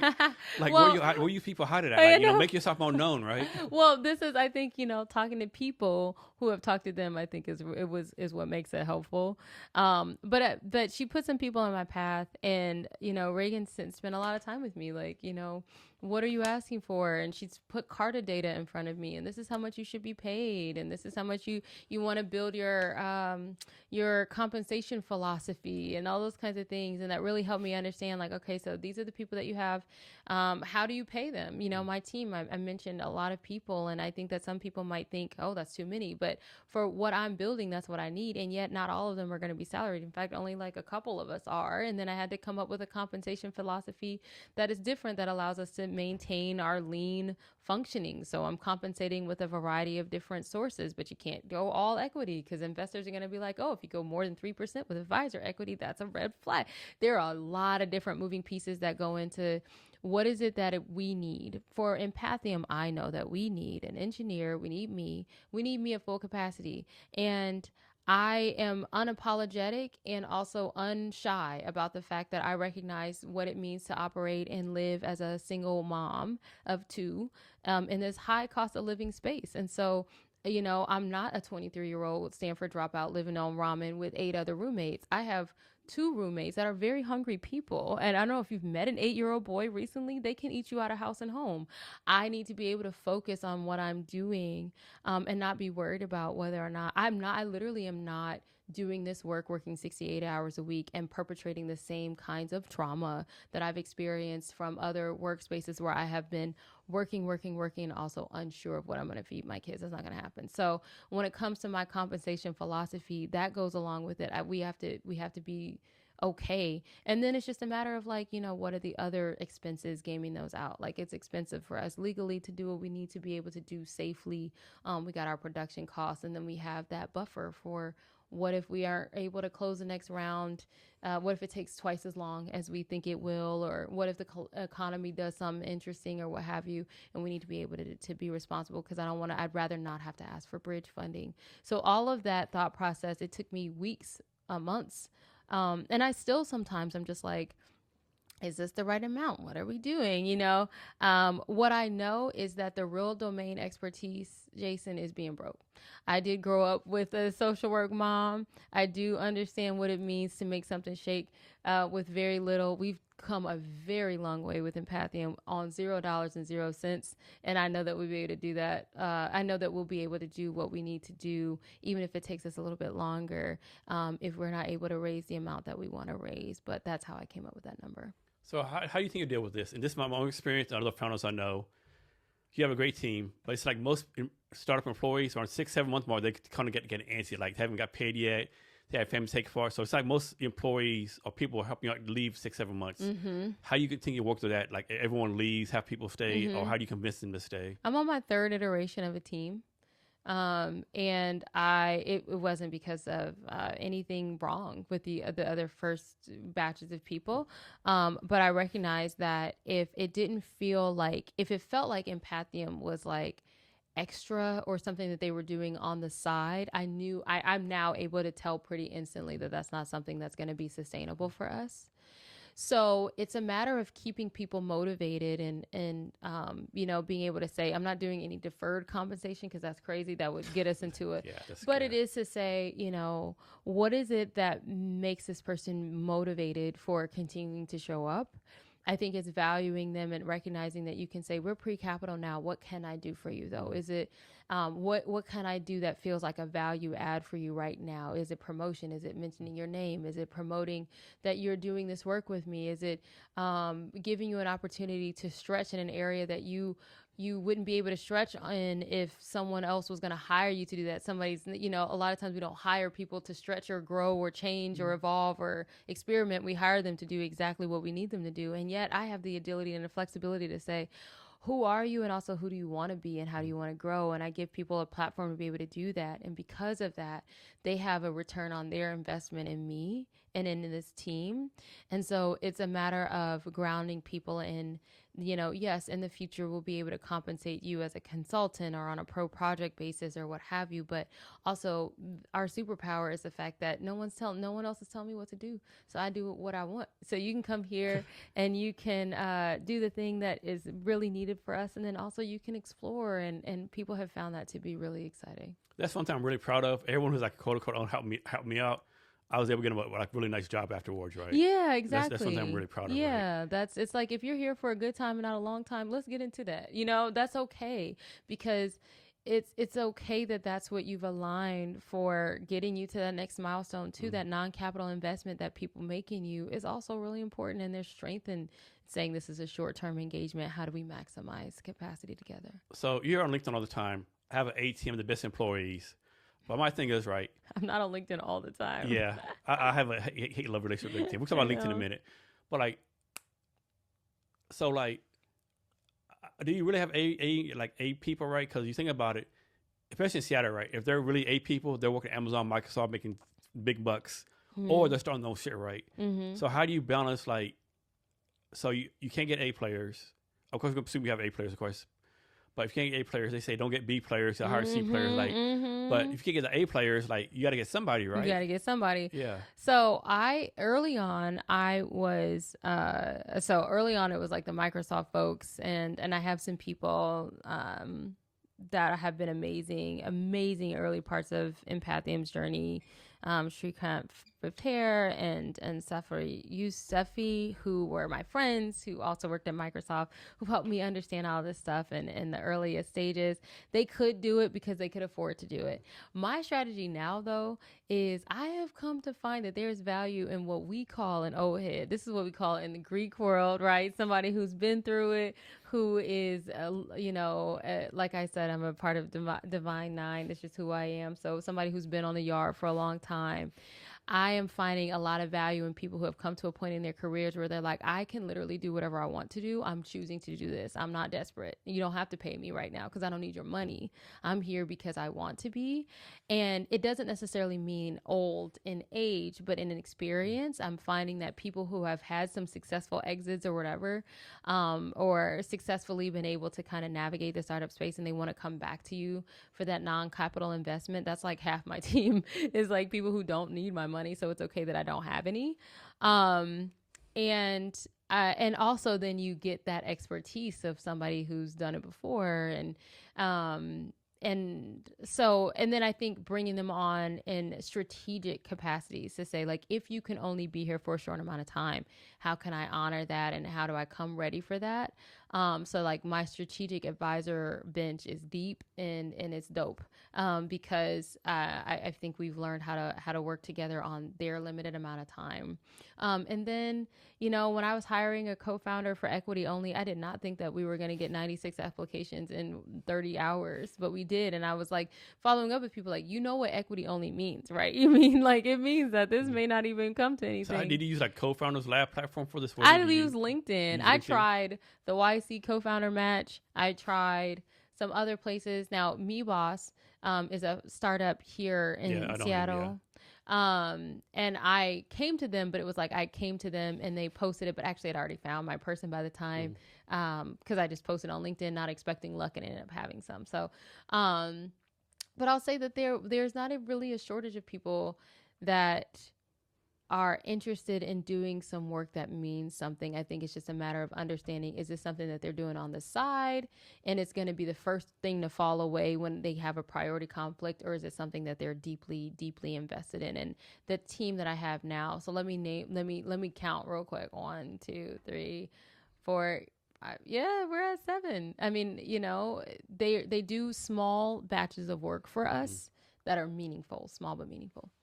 So you found your founder on LinkedIn, right? Mm-hmm. Talk about, I'm sure, well, hopefully you did due diligence, right? Yeah. Talk about the due diligence you did for this person. I think that due diligence as a co-founder is different. So like I have a bench of people, first of all, because I'm a non-technical person. I was hiring a technical co-founder. Sharna Parkey is an amazing person that I'm connected in community with, who is now with, she's done a ton of work in the AI space, and At the time, she was a VP for AI something at DataStax, which just got acquired by IBM. And she came along to just say, here are some things that you should look for. So I had built a bench of people between Harry, Shrikant, and Safara and Sharna who were able to say, maybe we can't sit in on this interview, but here's what you should look for. And then when it came to evaluating the resumes, they helped me do that. But ultimately, it came down to like feel. When you're building a co-founder relationship, it also has to do with like, is this person going to be somebody that I want to talk to all day, every day for the next 8-10 years of our lives? You know, is that the person that's going to be there? And, you know, I had gone through a couple different versions of our team, and I knew what didn't vibe. Ultimately, I didn't even necessarily go with the most senior person. I had some people that had some amazing resumes, and I was like, wow, that seems amazing. It's not that Karan's resume wasn't amazing. He's an amazing person. But together, I told him, you and I are in partnership in developing ourselves to do this work. I know that you're the person to work with me. I know that we are able to do this thing together. We're able to be in lockstep with each other.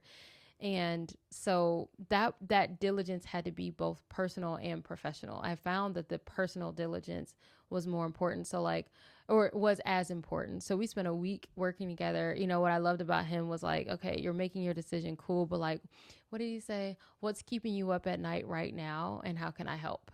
And then he worked for a week while I was making a decision between him and a couple other people just to help me out. That was when I knew like, that's the one. And he's in New York City. Yeah, he's in New York. So a lot of people will say the founder team needs to be in the same location. Like, how do you work through that time zone, all that kind of stuff? He stays up late. I get up early.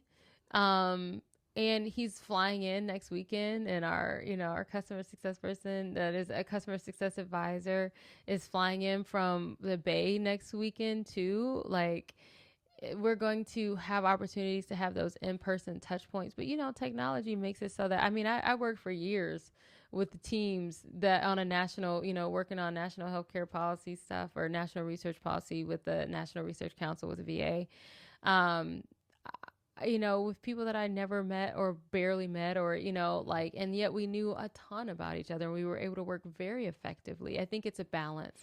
So he comes here, he's going to visit, we're going to do that deep work.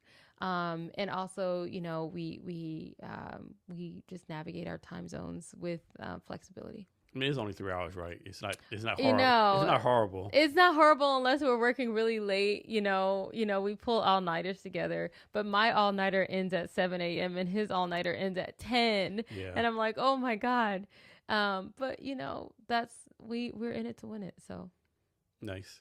So your company, do you have to follow the HIPAA rules? HIPAA, FERPA. So there are actually, I told you I have excellent representation. And our sort of compliance lawyer surfaced like 27 different compliance factors that we have to be mindful of because, you know, we want to go into university spaces as well. That's a whole different type of regulation. So you have to go on a sort of compliance roadmap. What's been helpful for us in terms of our infrastructure and why we chose some of the things that we chose with AWS is that AWS in and of itself is already compliant. So our environment is compliant even before our product individually is compliant. And that's really helpful in terms of being able to allow us to still function in the interim. What's one skill you don't have but you want to learn? I really want to learn how to be a startup executive in this space. You know, you're a founder because you have a good idea. That doesn't mean that you have your Juris Doctorate and your MBA and your all these other things that are required. You are required to operate at master level in a variety of different spaces. So my first instinct is to answer the question of like, the skill of closing investors, you know, like that kind of thing, like being able to speak that language really, really well, not just to get them interested in the idea, but to be able to let them know that this is a good thing. But if I were to take a deeper interpretation of that question, I think the skill of knowing myself and my product in a way because I'm still learning it, right? Like it's a skill that's in development because I'm still learning Empathium, but learning it so intimately that no matter that as the audience shifts, I'm able to like seamlessly shift with it. And then if Karan could just like really help me understand what a rag is, that would also be great. What's a skill that you've learned since doing this that you're like, wow, I can't believe I know this? I know what a rag is. I can't believe I know what it is. I just don't know how it works. I can't believe that I know how to go into I can't believe that I know how to go to a Google campus and pitch Empathium and win in a competition among some amazing founders, right? Which I can't believe that even understanding, like, you know, standing up a prototype in 3 days, like I did this past weekend, you know, those kinds of things. I hadn't even touched ChatGPT before March of this year. I was very AI phobic, technophobic. Yeah. I didn't even know like lay people could like interact with it. I was like, do you have to pay for it? This is crazy. You know what I mean? Like, have you done the voice stuff? You say, hey, do this and this for me? No, I haven't. Oh my God, it's crazy. I gotta like, you know, even Alexa, sometimes I'm like, I don't know if I want you listening to me all the time. Like, that's how I am. So I think, you know what else? The skill of like being able to promote us on social media. I am so bad at social media because I don't have it on my phone. I have historically not engaged in social media as like I don't know, some sort of a anti-stance. But are y'all on TikTok? No. I tell you, go absolutely on TikTok. not. If you go on TikTok and you put in like your keywords, I guarantee tens of thousands of people know what you're doing on there with millions of followers. Yeah, I probably, and that's why I need to find a social media manager. So if there's somebody who is interested, let me know. But I definitely need to be more adapted at how to promote us that way because I don't know. But I have learned a lot about what it is for me to show up authentically. What is my voice? What am I trying to say? And how do I get people to understand that? I know when I was first doing my company, I was doing the branding right. I did the color wheel. What it most things like, let me pick blue or orange. So I designer. I said I want to do blue. What number blue? The fuck you mean? I know. What do you mean? What's what the number? hex? What's the hex? And I'm like what the hell are you talking about? I want blue. I know. Like navy blue, dark blue. No, like what the fuck? Yeah, I know. What is the hex number is something that I've also learned from my, you know, those kinds of things like have been amazing to then see. Like I see what color blue you chose for the Jason Cavness Experience. That is a very impactful blue, right? Like, and it's got nuance. There's some texture to it. You chose at least 3 blues. I can see that, right? Yeah, I spent way too much time on that. I know the like rabbit holes you go in. You know, they talk about like the founder trap is being busy and not being productive, and yet you know there's so many different decisions that people want you to be able to have an answer to, and it's like I gotta spend some time figuring out. I gotta go through a million blues so I can figure out. I don't know how you deal with this. It's like in my experience, everyone would say, "Hey, founder, tech has been number one priority. Sales, it could be whatever it is, networking. It all can be number one, right? Yes. So how do you like focus each day on your varying priorities? Right, because you have to do a million different jobs and you have to teach yourself how to do them. That's the big thing. I didn't come into this knowing anything about startups or being a founder at all. So I've taught myself every element of that. I think it's a matter of bringing in voices that you trust early on while still trusting yourself, like keeping those voices quiet, you know? So I would prefer to bring in a few people that I really trust their perspective versus listening to a million different people on LinkedIn tell me what to do and have you going to and fro every other day. And so then those people are really dialed in with what we have going on. They don't mind being impactful but quiet voice, and then I can still hear myself.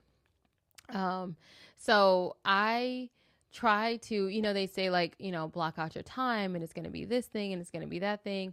I have not yet found the calibration of like, today I'm going to do all of these tasks and then tomorrow it's going to be these, because every day, again, you have to do that work every day. You can't just be like, oh, Tuesdays and Thursdays are my sale, you know, you have to do it all the time. But I think, finding the point of overlap between them. So it just feels like, you know, if I'm getting really good at one thing, at least that's touching a variety of different spaces. And then it's sort of a shortcut before going into like, you know, developing a pitch for investors, and then developing a sales pitch, and then developing a customer, discovery session that has some similar beats. So when I get those beats right, then it's like, okay, I don't feel like I'm doing 3 different tasks. I feel like I'm doing 3 different flavors of the same thing, which is talking about what we're doing and trying to get people on board.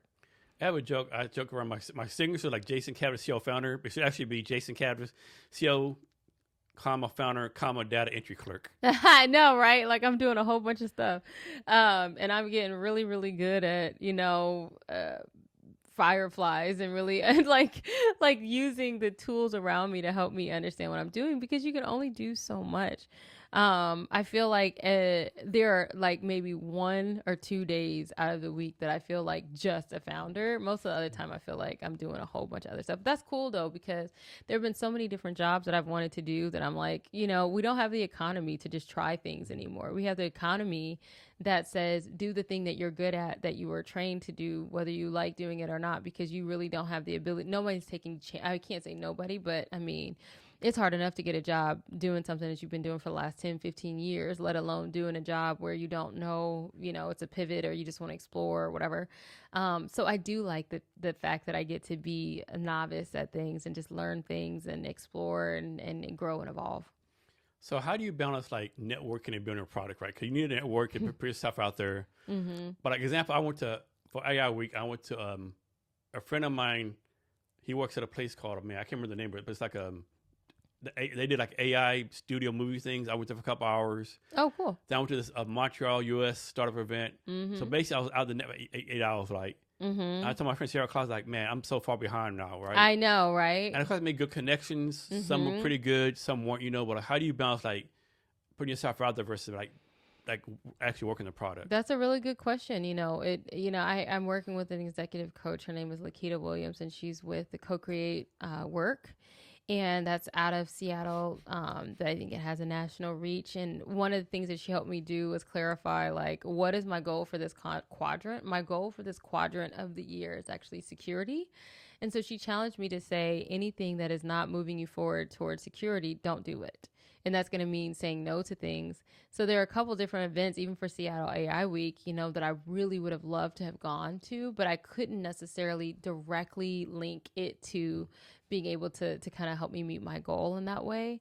And yet I've said yes to different things. I say yes to this podcast. On Tuesday of next week, I'm going to be joining the Orb Network, and I'm going to be a mentor for an event that they're having. And that doesn't necessarily, that's not for me. I'm showing up as a mentor to be able to kind of do some things for other people. But I think it's a matter of what is the balance of what I need to be able to do my job well. And then you just sort of, you have to, and is it going to be something that's leading me toward burnout because it's not sustainable, because I'm going to spend so much time doing one thing that I'm going to be so behind when I come back that I'm just going to be at capacity for a period of time. Even those 2 days of doing things after hours, I still, between all the follow-ups and all those things, I was like, this is a lot. It's going to take me 2 days to catch up, but then there's 2 days of work that I need to do, and I'm already doing 7 jobs here. So I don't know. I think it's a balance. I think it's quality over quantity. I've been able to make really good connections. If I can make 5 really strong connections in a week, how much capacity do I even have to follow up on those things? So it's just a matter of understanding how to figure out what is the return on the investment of time that you're making. Yeah, that's definitely one mistake I made in the past. I chased, like, what's it called? The shiny object syndrome. Mm-hmm. I definitely had that, like, every single networking event I went to. But now I was more like, okay, I don't networking, but if someone knows invites me, I'll go. Mm-hmm. Especially someone that helped me out before. Like the event I went to last Wednesday, my good friend Kevin, like he does on my podcast stuff for me. Been good friends. So he's, hey, Jason, can you come to this event? I'm working with that. I'll go there, right? Mm-hmm. But I definitely cut down there's a gaming conference. Yeah. Gaming companies, HR, let me go, right? Yeah. So I've got more risk. Like, that's what I should have done way in the past. Yeah. And I suck at saying no. Mm-hmm. I suck at follow up. Like the Montreal, it was a Montreal, Seattle startup, something event, cross economic, met 3 really good people. Staying follow up with them, Yeah. You got to think about your capacity. Like, who is on my follow up list? Do I have I'm just now starting to get to the point where I have like regular updates that go out, and then it's like, okay, I at least understand that I can engage with those people. But before I add to my list of what I'm doing? Do I have the capacity to even answer what's in front of me right now? And I think that has to be a key question before I add, can I take care of what's in front of me? How do you deal with this, right? Let's suppose you meet someone at a networking event or whatever, and they're reaching out to you, but you're like, in your mind, like, man, this person, like, I can't deal with them. They're not the right fit. They keep on following up like every week, right? Like, how you like just ignore them? You're like, hey, Jason, like, man, thanks for reaching out, but dude, like, you're fucking full of shit, like, maybe quit fucking stalking me. Like, how do you deal with that? I have, I gotta say, you probably have like a more of a fan base than I do, but I would say, you probably experience this. Like, do you get pitched on LinkedIn cold like all day, or is your inbox? You'd be crazy how people asking for investments, right? Yeah. Like, are you fucking kidding me? Yeah. I'm begging for money. Yeah. Or like people like I get emails the other day. Hey, can you do a video for this shot glass? If you're affiliate, first of all, your shot glass sucks. Yeah, all the time, right? Yeah. So I think it's a matter of like feeling, giving people, if you're really interested and it's just not the right time, I've been able to say like, I really value this one element that I've been able to surface about you, and I would love to be able to chat at a later time.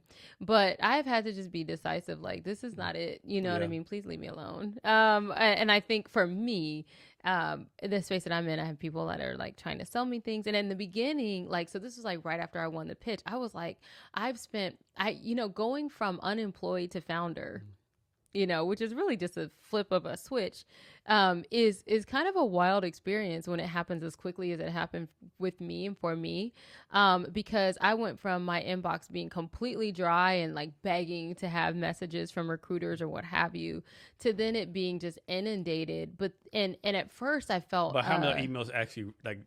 Exactly. Yeah. So at first I didn't realize that, and I was like, I have to follow up on all these things because whatever. And now 3 to 4 months in, I'm like, no, this is never going to stop. Like, I don't have to feel compelled to respond to everything that is just a request for attention. It is. It's just a request, and you can deny requests. You only have so much capacity. So talk about the data, like how you protect the data, how you like prevent it from being used by, neutral world, so to speak, right? Yeah. Cybersecurity, all that kind of stuff. That's been really important as we've been building Empathium, because that's really where idea and innovation really met reality. So the way that I wanted to build and still want to build Empathium is that there's a practice element, there's a process element, and then there are insights. And in general, that sounds fine. It is fine. But when you talk about like highly regulated fields like social work, therapy, physical and mental health, that data actually belongs, especially if it's, the data for the individual user belongs to the user. So if I'm talking about the B2C version of Empathium, now that belongs to me. But if I'm talking about using Empathium, and I work at a homeless shelter and I'm trying to build capacity for my ability to do this work well, that data actually belongs to that shelter, it belongs to the client, it belongs to a variety of different people. And so our attorneys have been really, really good at helping us understand, you're not just building a platform, but you have to be able to build a product that can integrate and meet companies and organizations where they are, so that, everything that is collected and stored lives behind that organization's firewall. So there are some nuances there. Our attorneys have been excellent at helping us understand it. And I think that also impacts the product roadmap, because it's like, what can we do right now that is easiest and cheapest to stand up, that doesn't require a ton of regulation, and then what needs to wait until we can pay for it to be done well. In terms of, one of the things that we're building is a conversational element of, I think anybody that does anything AI right now, if there's no like conversational element, then people are going to want to know why that is. So, we have that, but then that also that opens up a lot of risk. The reason why Empathium is building out a conversational element is because professionals are going to ChatGPT and other places like en masse. But the problem with going to OpenAI for those kinds of things is that your data is not, protected. They are like required to disclose certain things or not keep it private. And so we want to be able to build a sort of a closed ecosystem of a product or a platform. But that takes a lot of time to be able to build that particular thing. It takes a lot of data to fine tune your own little tiny model. It takes a lot to build that. But that's our overall philosophy. That's our goal. We want to be able to protect the user, protect the clients that they're representing or the patients that they're representing. And then we're just trying to answer the questions of how we do that. So back to AI, have you used a Notebook LM yet? So many people have told me about Notebook LM, and I think about it in the moment. I'm like, that sounds dope. And then I promptly forget because I have ADD. So please tell me what it is. It's fucking crazy. Like, so you can go in there, you can put on we'll say a 30-page document, right? And click audio review, and basically do a podcast there, right? What's fucking crazy, right? Suppose they're talking for let's suppose they're talking about the history of shot glasses. Okay. And they're talking about the shot glass for first man in Germany. You can push a play button and say, hey, Jason, you have a question? Yeah. If shot glass were made in Germany, like where do they get the glass? Where do they get the stuff to make it from? Because that's not in Germany. Oh, that came from France, right? It's like, wow, it's fucking insane. That's insane. Yeah. What we're able to do right now with technology is crazy, and I think those micro learning moments is why that's really what people are using AI for. So as I take a look at our platform, I think this is like the overall goal, but in simple terms, we're building a micro learning platform and ecosystem for people who are on the front line of care, who can't just always go to Claude or Perplexity or Chat to trust the answers that come out of it. It needs something that is specifically calibrated for that audience. So it's like we're building the AI for ourselves, and that's what we need. So you have like a role playing mechanism, right? Yes. And so how does this work, right? Yeah. Of course, you have no idea, but what if someone like they're not totally honest, or they downplay how bad they are? Like, is there a way to deal with that? Is like some kind of like lie mechanism, because a lot of people aren't honest, right? Yeah, we're actually building in. We have a product integration that is in early conversation with a company called Clipper, who does. They primarily work with law enforcement right now, but they're building a social work product called a Clipper Mobile, and that is like analyzing the session context and providing a first draft of a case note. Empathium's coming alongside to do the analysis layer potentially. We're still in early conversations about it, but the point is they're also working with this organization that has like a kind of a light, like an AI lie detector, and I think that that's really interesting that they've been able to crack that code. When it comes to what we're building in terms of our role playing, we have the text to text, voice to voice, and we're working potentially on a video to video or voice to video or what have you. That's a lot of different types of sentiment analysis or other kinds of analysis where you could be bringing in data to like analyze what's happening in an interaction and then provide feedback on it.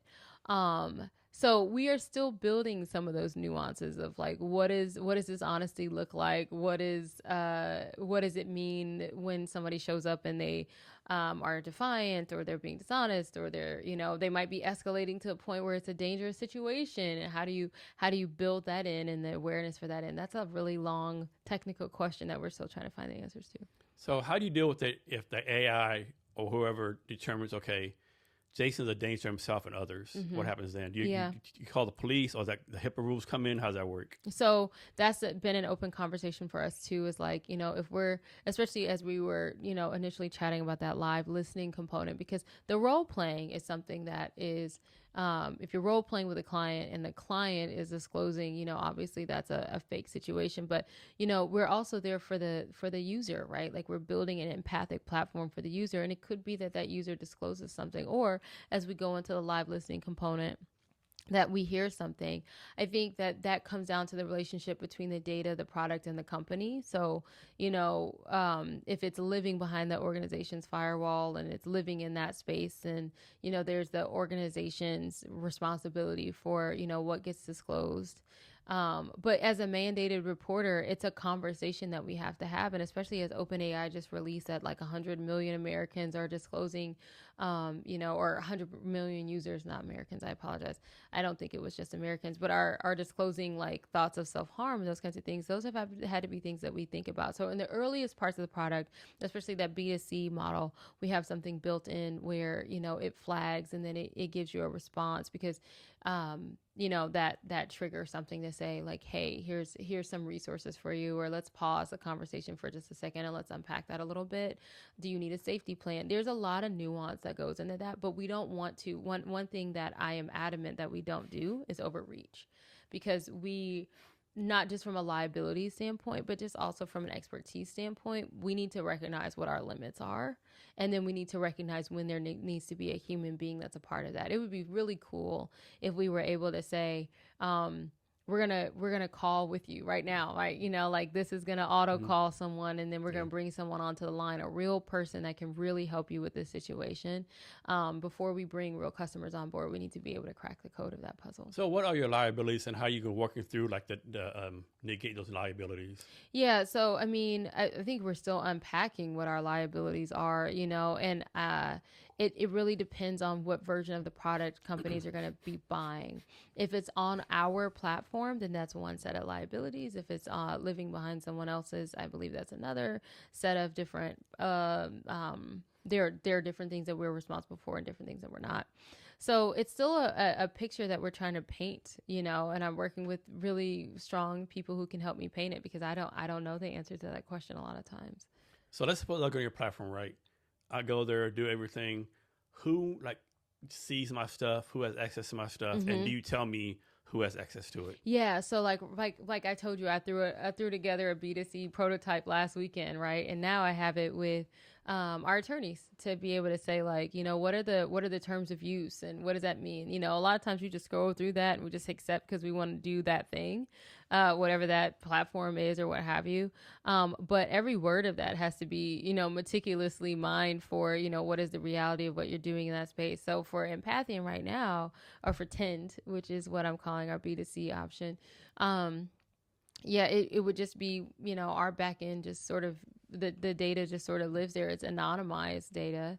But, even being able to anonymize it is like a task for our engineer. What does that mean? Somebody's going to see the link between the, username and the information. So what does it mean? What do we do with that? When you're talking about surfacing insights, we're using generative AI, trained on a variety of different frameworks and set points and other kind of rules, to generate those insights. But again, that's personal information, who sees it, who has it. So this might not be the right question, but let's put it in the scenario, right? Senior engineer, they have access to all this stuff and they leave. Like they sign some kind of NDA with you to promise they'll do it. Yeah. So that does. So to answer your question earlier, you asked a question of how we're protecting the product. Similar, we have a trade secrets before we can get into our patent pending status, which costs $20,000, by the way. I just want to let everybody know.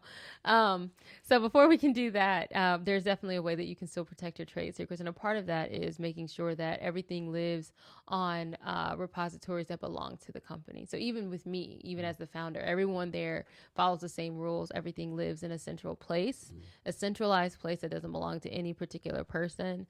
And we, there are special logins for it, that special, like just ways to lock that down so that it's need to know only, and it stays with the company if somebody were to leave. When you started this company, do you worry like, do you have any idea how technical this would be for you? Absolutely not. Every day I'm like, yo, is that another regulation? What? Even in terms of testing and piloting, it's like you need traction. Well, I can't have early users. I can have some tester users, but that's a lot. Like, there's a lot of, there are so many different hoops to jump through and that kind of thing. And I did not. But what I love about myself, Jason, is my ability to adapt and to learn. And so for me, I'm a systems thinker. And what that means for me is that a lot of times situations are just like puzzles. Like small situations are just like, I break them up like a puzzle in my mind, and then I figure out how the pieces fit together. And I pretty much apply that thinking to a variety of different, to anything I encounter. So I did not know. I had no idea that having the idea on my couch May 14th of, wow, the theory to practice gap for social workers is really large. And what if AI could to help with that. I had no idea that I would then be talking about provisional patents and, all those other things, but I love my ability to navigate it because, I'm going to figure out how that puzzle is put together and then make a picture. So how often you take the time to tell yourself, man, I'm doing some dope shit? Yeah. Like I need to do it like hourly for real. Like I need to turn on my Lizzo and just be like, listen, this is you are doing the thing. And I love turning on Lizzo because she's like the person I bump for, like, I need to be feeling myself. People ask me after Thursday, after I won the pitch event, in a place that I never would have, Jason, like the version of me that was unemployed on my couch, or scared to be unemployed on my couch in May, never would have been able to tell myself that in October I would be pitching at a Google event, right? And that I would win and that I would meet these people who are like, the head of Google Startup Global, who's like, you did great and I like you. And I like what you're building. So people were like, you really need to slow down this weekend and like really celebrate that. Can't slow down, you can't slow down. I cranked out a you prototype you slow down, you lose momentum, and you lose momentum. Next thing you know, it's 3 months later, and you still trying to pat yourself on the back. I think it's I think I have to take myself like once a day and say, this is really dope. It's unprecedented. I do have people that remind you, like you remind me that the pace of what I'm doing is not normal, that it's really great. That the amount of support that I've had and the amount of success that we've had so far is really great. And because I'm always looking at like, well, we haven't done this yet. We haven't closed our rounds yet. And we haven't. And it's like, look at what you have done. Right? Yeah. Look at what you have done. It's pretty amazing. I think that's really important, the ability to do that. How you deal with this, right? So let's suppose, I'm assuming you have like a list of things to do every day, right? 1,000%. Let's suppose, I'll make this up. Suppose you have a list of 100 things to do, right? I ask you to do 1 to 5 every day. Yeah. But you look, man, this number 83 has been like 3 fucking years. Or whatever. Like, do I need to take it off? Or what do you do? Are you like, okay, I need to take it off. I haven't done it yet. It's not important. Or like, I put it on there for a reason. I'll leave it on. If it's gone for a really long time and it's still there, then either my thought process is either it didn't need to be done like I thought it needed to be done because I've been surviving without it being done, or I need to delegate because it does actually need to be done and you just realizing you don't have the capacity to do it. And it's a disservice if you can't figure one or the other thing out, because if it needs to be done, it needs to be done. If it doesn't, then it's just noise. And I've really learned how to like be laser focused on being efficient and also shaking my phone tree to say like, hey, I need help doing this thing. So that's what I would say. And I feel like I've learned that I have to put myself on the to-do list too. And that always feels like, do I have 5 minutes, to do this thing or whatever? But again, it's about sustainability. So how do emotions play in your role playing, right? Because a lot of people do have the same emotions every day, but a lot of people like emotionally unstable, right? So like I might come in like nice, calm, whatever, answer a question one day, next day come in just kind of depressed, maybe next to mad. Like how do people's emotional things play into your role playing? Yeah, so that was one of the things that I've actually been thinking about with Empathium. Even just today, I was thinking about like, what is that loop? What is that really short customer, like user engagement loop, right? And I was thinking that, most products, wellness products, you have like Insight Timer or So a lot of times you get a push notification and it starts with like something that's everyone else is doing. Like, here's something to think about. Here's a thought leader or whatever, right? I think, though, this is my personal hypothesis, is that real capacity building from an empathy perspective starts where you are that day. And so I'm thinking about how do we build something that uses customer input first. Then it comes back and says, we know how to adapt your learning experience to meet you where you are. Because that's a reality of how we show up to work. Some days you have a podcast, you talk to people all the time. Some days maybe you don't feel like talking. You call yourself an introvert's introvert, and yet you have a job where you talk to people for hours.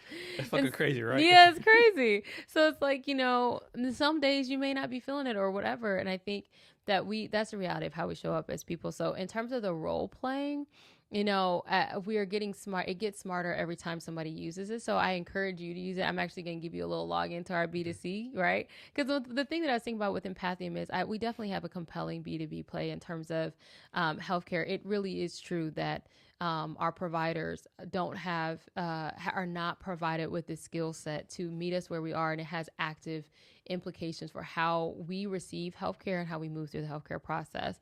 And also that in terms of the larger organization subset, we're spending so much, trillions of dollars are learning and development, and so much of that is not actually driving a behavioral return on investment.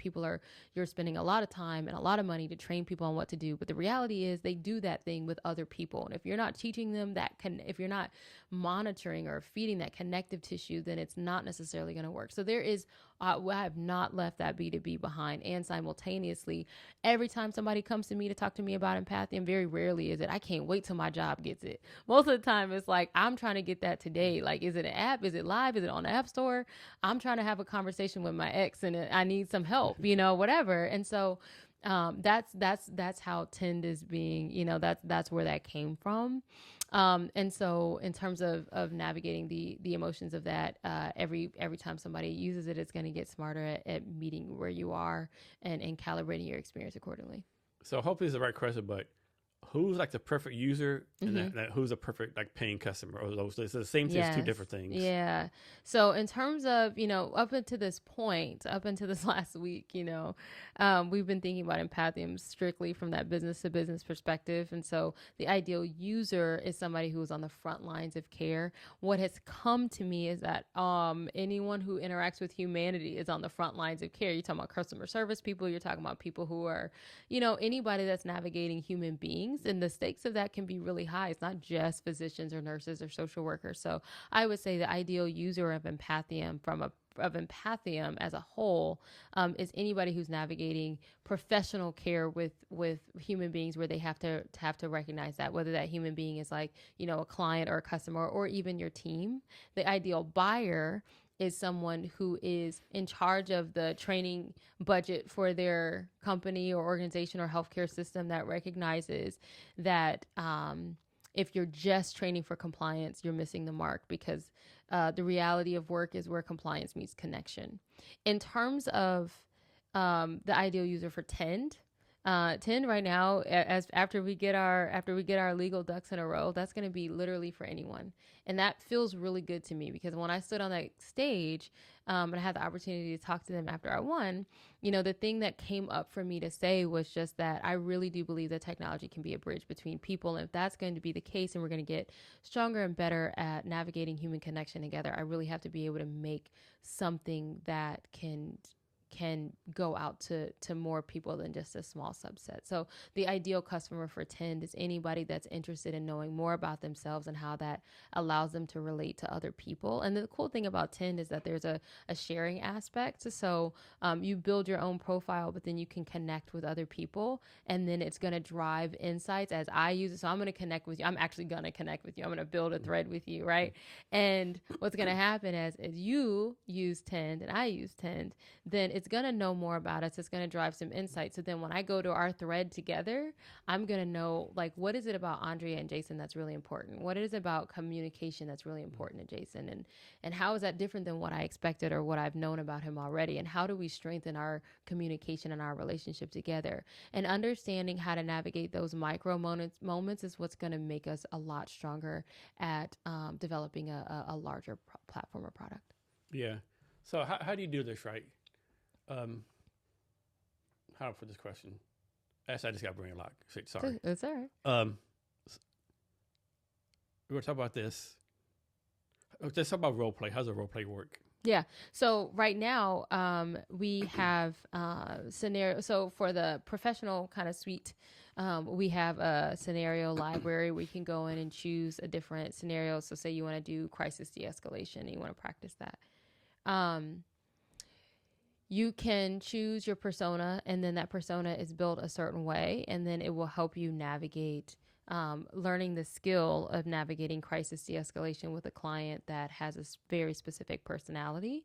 And the idea is that you can take them from distrustful or hesitant or what have you, or highly escalated, and to be able to walk them down that path. And that's going to be something that is guided by a variety of different frameworks or evidence-based practices as it relates to that particular skill. So X 5 stages of de-escalation, or maybe it's 7.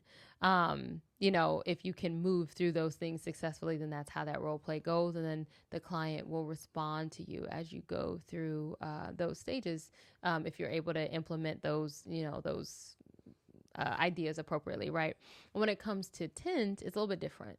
You can create your own custom scenario. You can say, tell me somebody that you don't have to tell me personally. I struggle sometimes to talk to my mom. My mom and I have some generational gaps that are really significant sometimes and not so significant other times. But there are conversations, even in my 30s, where I'd be like, whew, okay, I have to gear myself up to have that conversation. So with Tend, you can go in and say, okay, I need you to be my mom. I need you to, here are some characteristics. I'm trying to role play this conversation. The holidays are coming up. Everybody go and get Tend, right? The holidays are coming up. We're going to have to navigate some conversations. Like, be this person, and then you can calibrate it, and then you can role play, like, okay, what do I need to do? And then there are also opportunities where you can stop it. You can press a button and you can stop it and say, okay, take off your role player hat. I actually need you to be my coach right now. How am I doing? I'm stuck. I need, help navigating this. I actually don't know what to say. And then it will say, well, what's coming up for you? Those kinds of things. And then you get a moment for insight that can also help you navigate what's going on. Because what I learned is not necessarily just about doing something the right way. It's about doing it well. And what is well is based really on what your own personal goals are. So if we're building something if we're building something professionally, there is a framework and a set point where it's like with de-escalation, that you've successfully de-escalated someone when you have prevented them from reaching the peak, or you've successfully walked them down from it. Personally, in our real life, what is successful is a lot more malleable, and it really depends on how did I want to end that space? How do I want to end that engagement? And was I authentic and true to myself? Did I care for that other person in the middle of it? So those are two different scenarios in the situation, or the tech has to adapt to both. So you already answered this before, but go in more detail. Like we just said, basically anyone can go on ChatGPT and do it, right? Mm-hmm. So explain in detail why they should go on your platform versus ChatGPT. Yeah, so ChatGPT is open source. So it's learning from a variety of different sources. You may not be able to trust that that's the best thing for you to be able to do. And so, there's a lot of cultural, social commentary about how sycophantic ChatGPT is. You have to tell it to disagree with you. But I think for me, I get this all the time, the main thing that I would say is, one, if you go on ChatGPT, anyone is going to be able to access that data. But more than that, I think, can you trust the way that it's interacting with you? The reason why we are not just an AI role play is because, anything can kind of go back and forth with you for a little bit, but it's a matter of how we train the perspective and the set point for how it's coming at you. And is it building capacity? Is it building skills? And how do you know? And what is the framework that it's building it on? And what's the evidence base of that thing? Well, with ChatGPT, the evidence base is humans. Now, you told me earlier, most humans suck at emotions, and they're not that great at it, right? Mm-hmm. So it's like the blind leading the blind a little bit, if you in that sense. Not that it's not trained on a lot of different data points. But I think that what makes Empathium powerful is that we've been very intentional about building a model, that's that AIR core, that is based on adaptive emotional intelligence, that adaptive emotional intelligence infrastructure that is very, very specifically designed for this use case. And I would say if they go into ChatGPT and try to have that conversation, and then they go into Tend or Empathium and have the same conversation, they should have a fundamentally different experience, and they should come out of both of them. My desire is that they come out of Empathium a lot stronger, come out of Tend experience a lot stronger, knowing more. So far, so good. So I don't know if it exists, but I'm presuming there's some kind of Department of Social Work, Social Service, State of Washington, right? Mm-hmm. Like, how do you approach them to have them by yourself, right? Knowing how slow they are, the other bureaucracy and stuff, or is the government even your customer? Yeah, no, it is like that's a different beast, and you have to go to it with proof. And so right now we have smaller proof points, but we need to be able to get more proof points. The thing about social work is that it's a highly regulated field, but we rely on our trade association to tell us where to go, because if we make a wrong move, and that's the other thing, is that to answer, this actually helps me to really answer the other question of why can't you go to ChatGPT.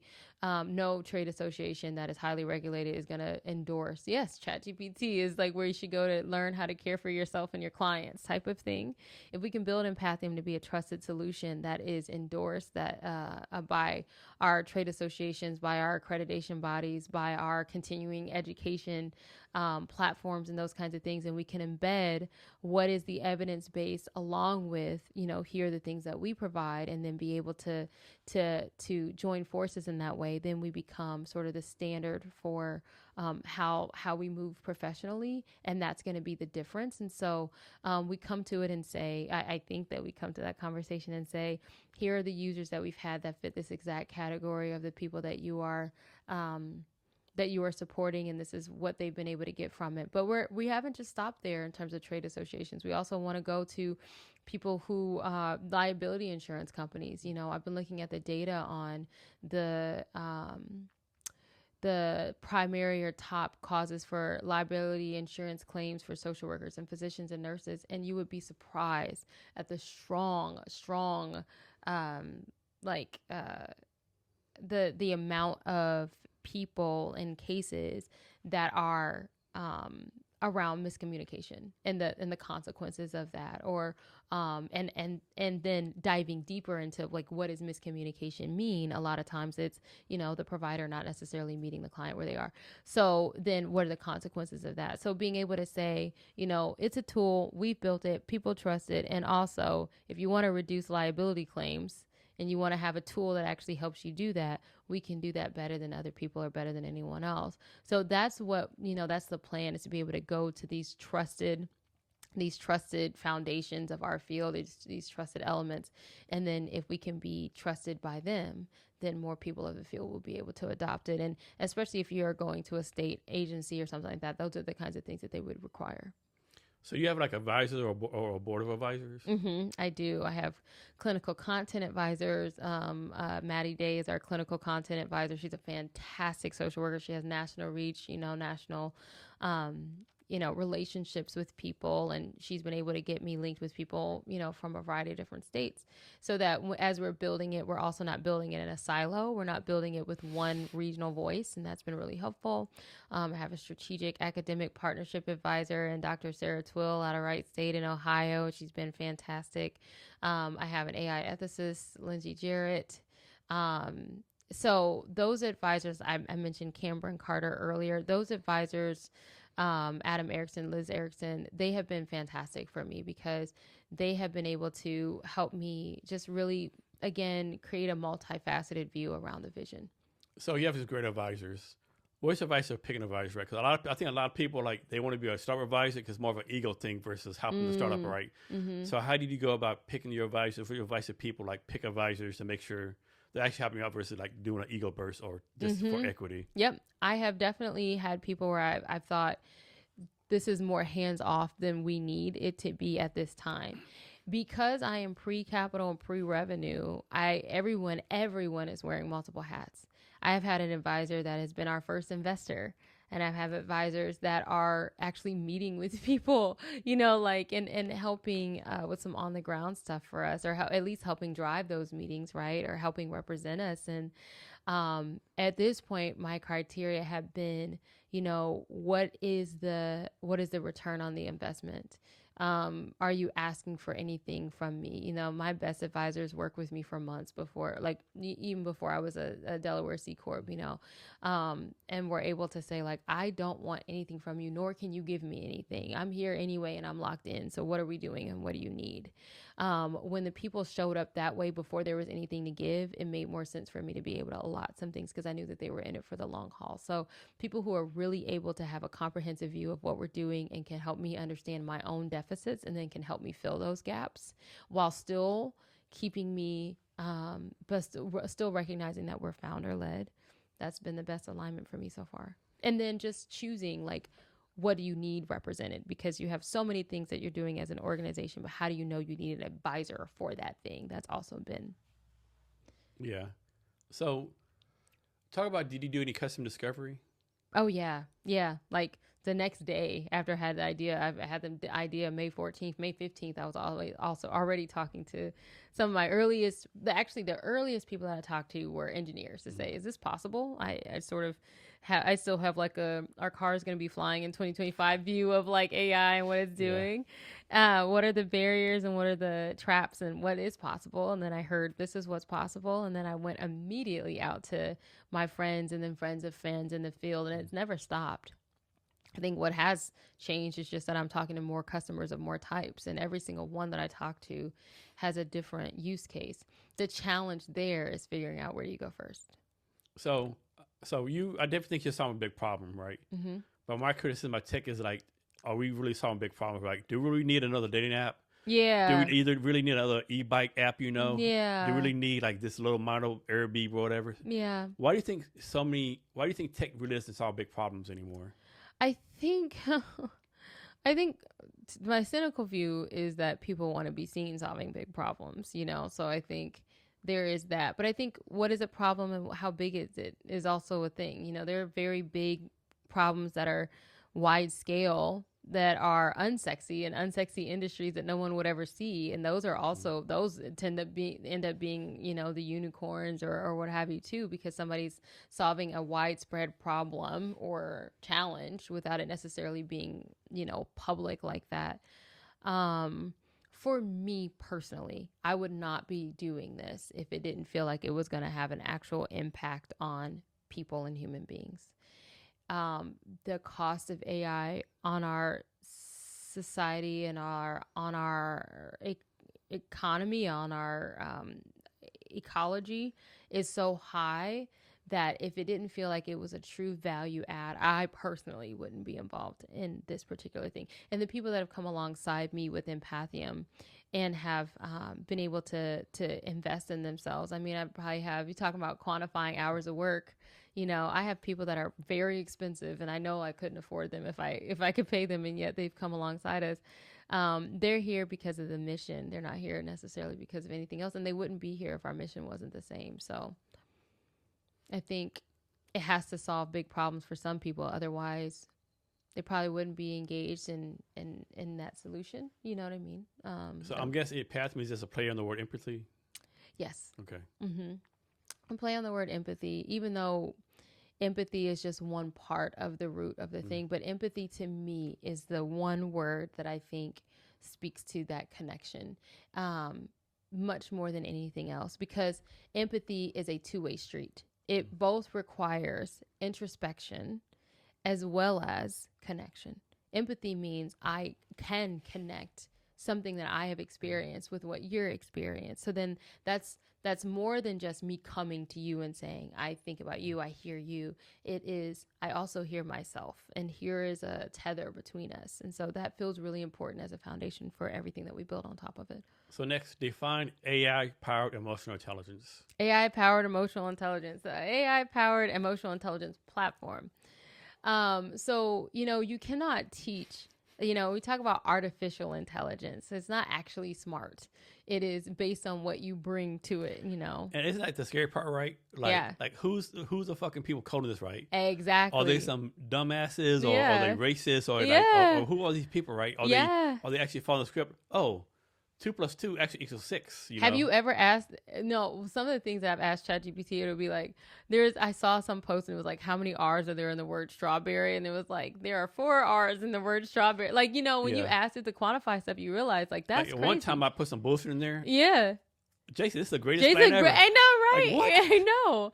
So that's another reason why you don't want to just go to ChatGPT when it comes to the real work that you're doing with real people. That's not going to really work. Okay. No. So we're building, you can trust the people behind it. I mean, like I've been in those situations.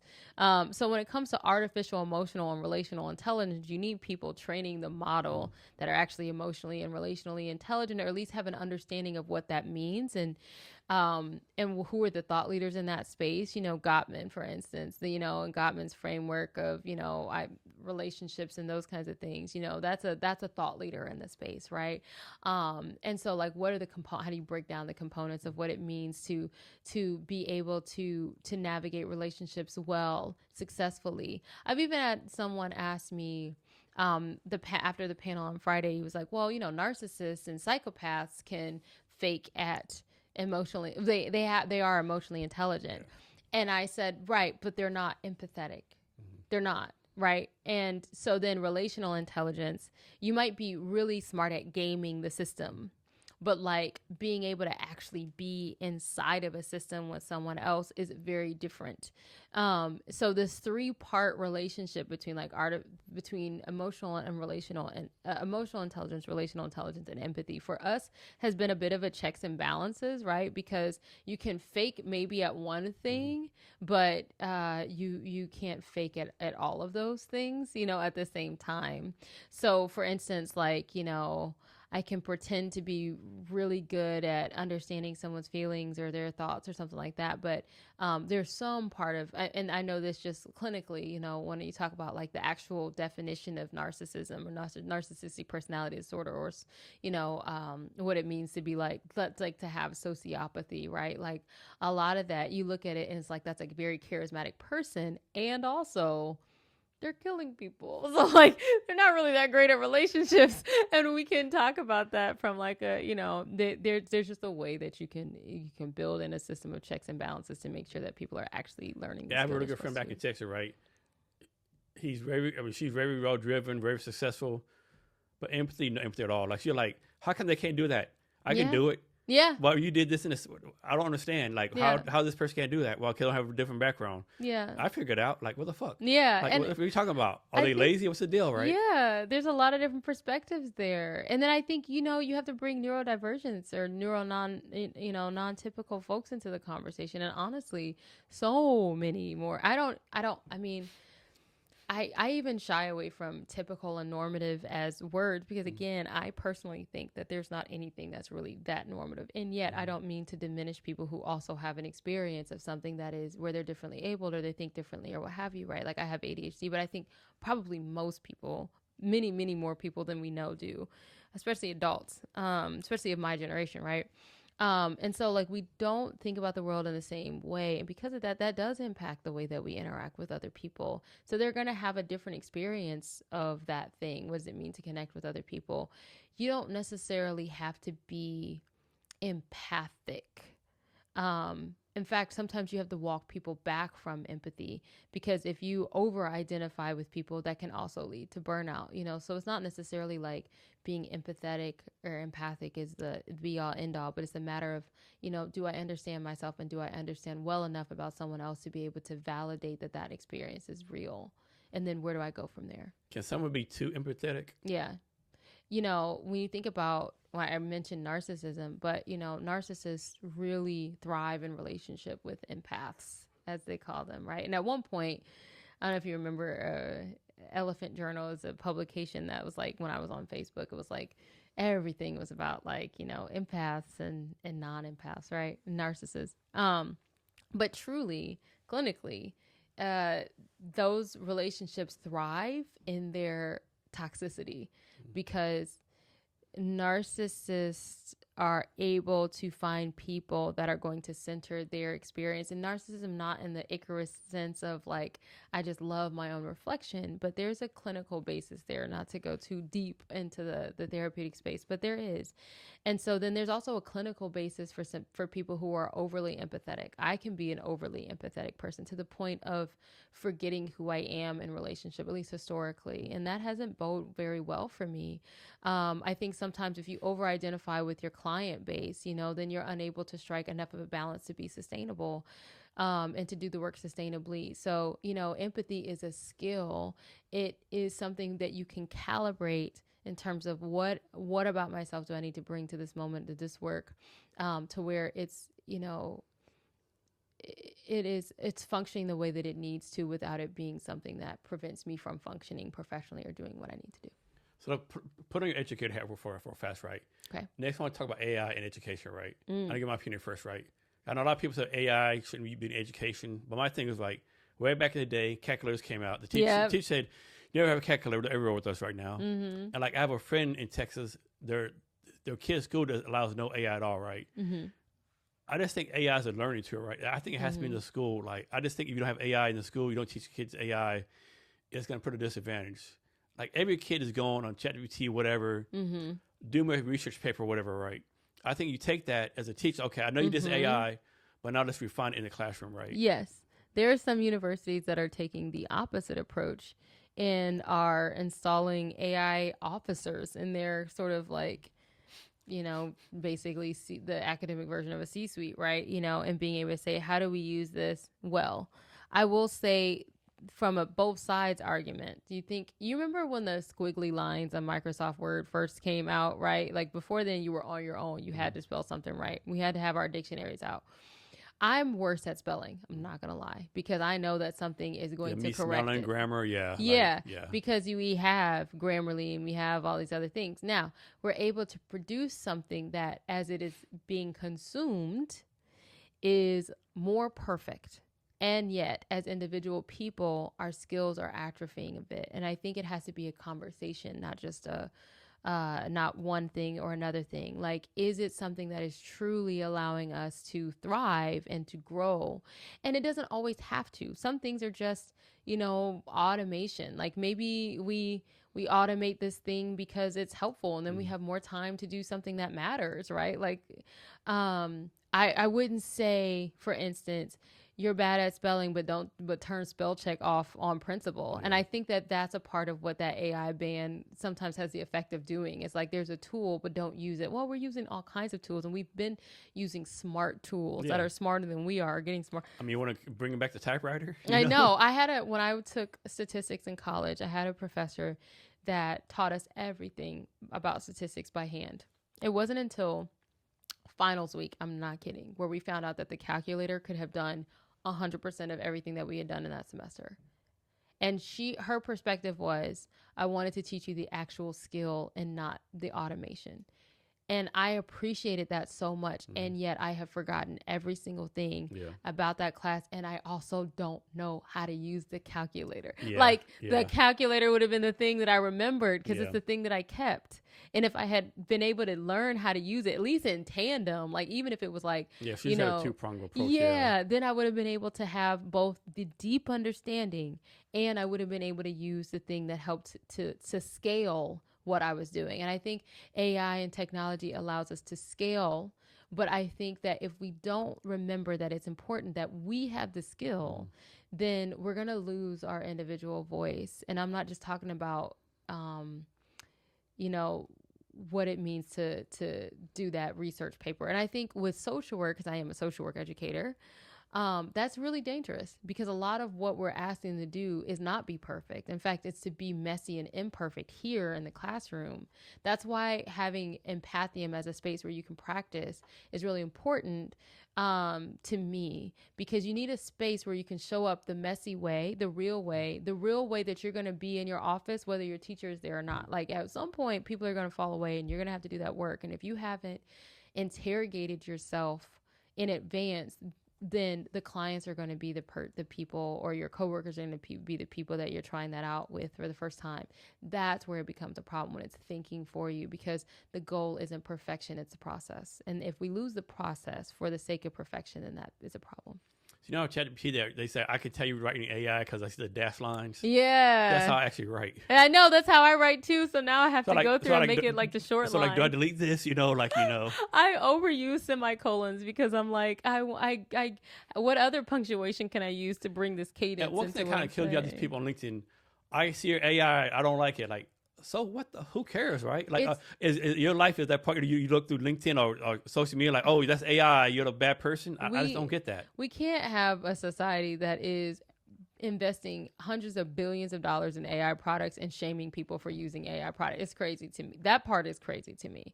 I think, again, what it's talking about is that thing thinking for you. And am I following, at this point, then am I just following ChatGPT around in various clothes? You can't copy and paste and put it, and too many people do that, though. But by the same token, listen, I'm doing 7 different jobs. Okay. You want me to be on LinkedIn, you want to drive engagement, I got to be in these other places and So I love being able to give LinkedIn a first or a second draft, or ChatGPT or Perplexity a first or a second draft, and say, this is what I'm saying.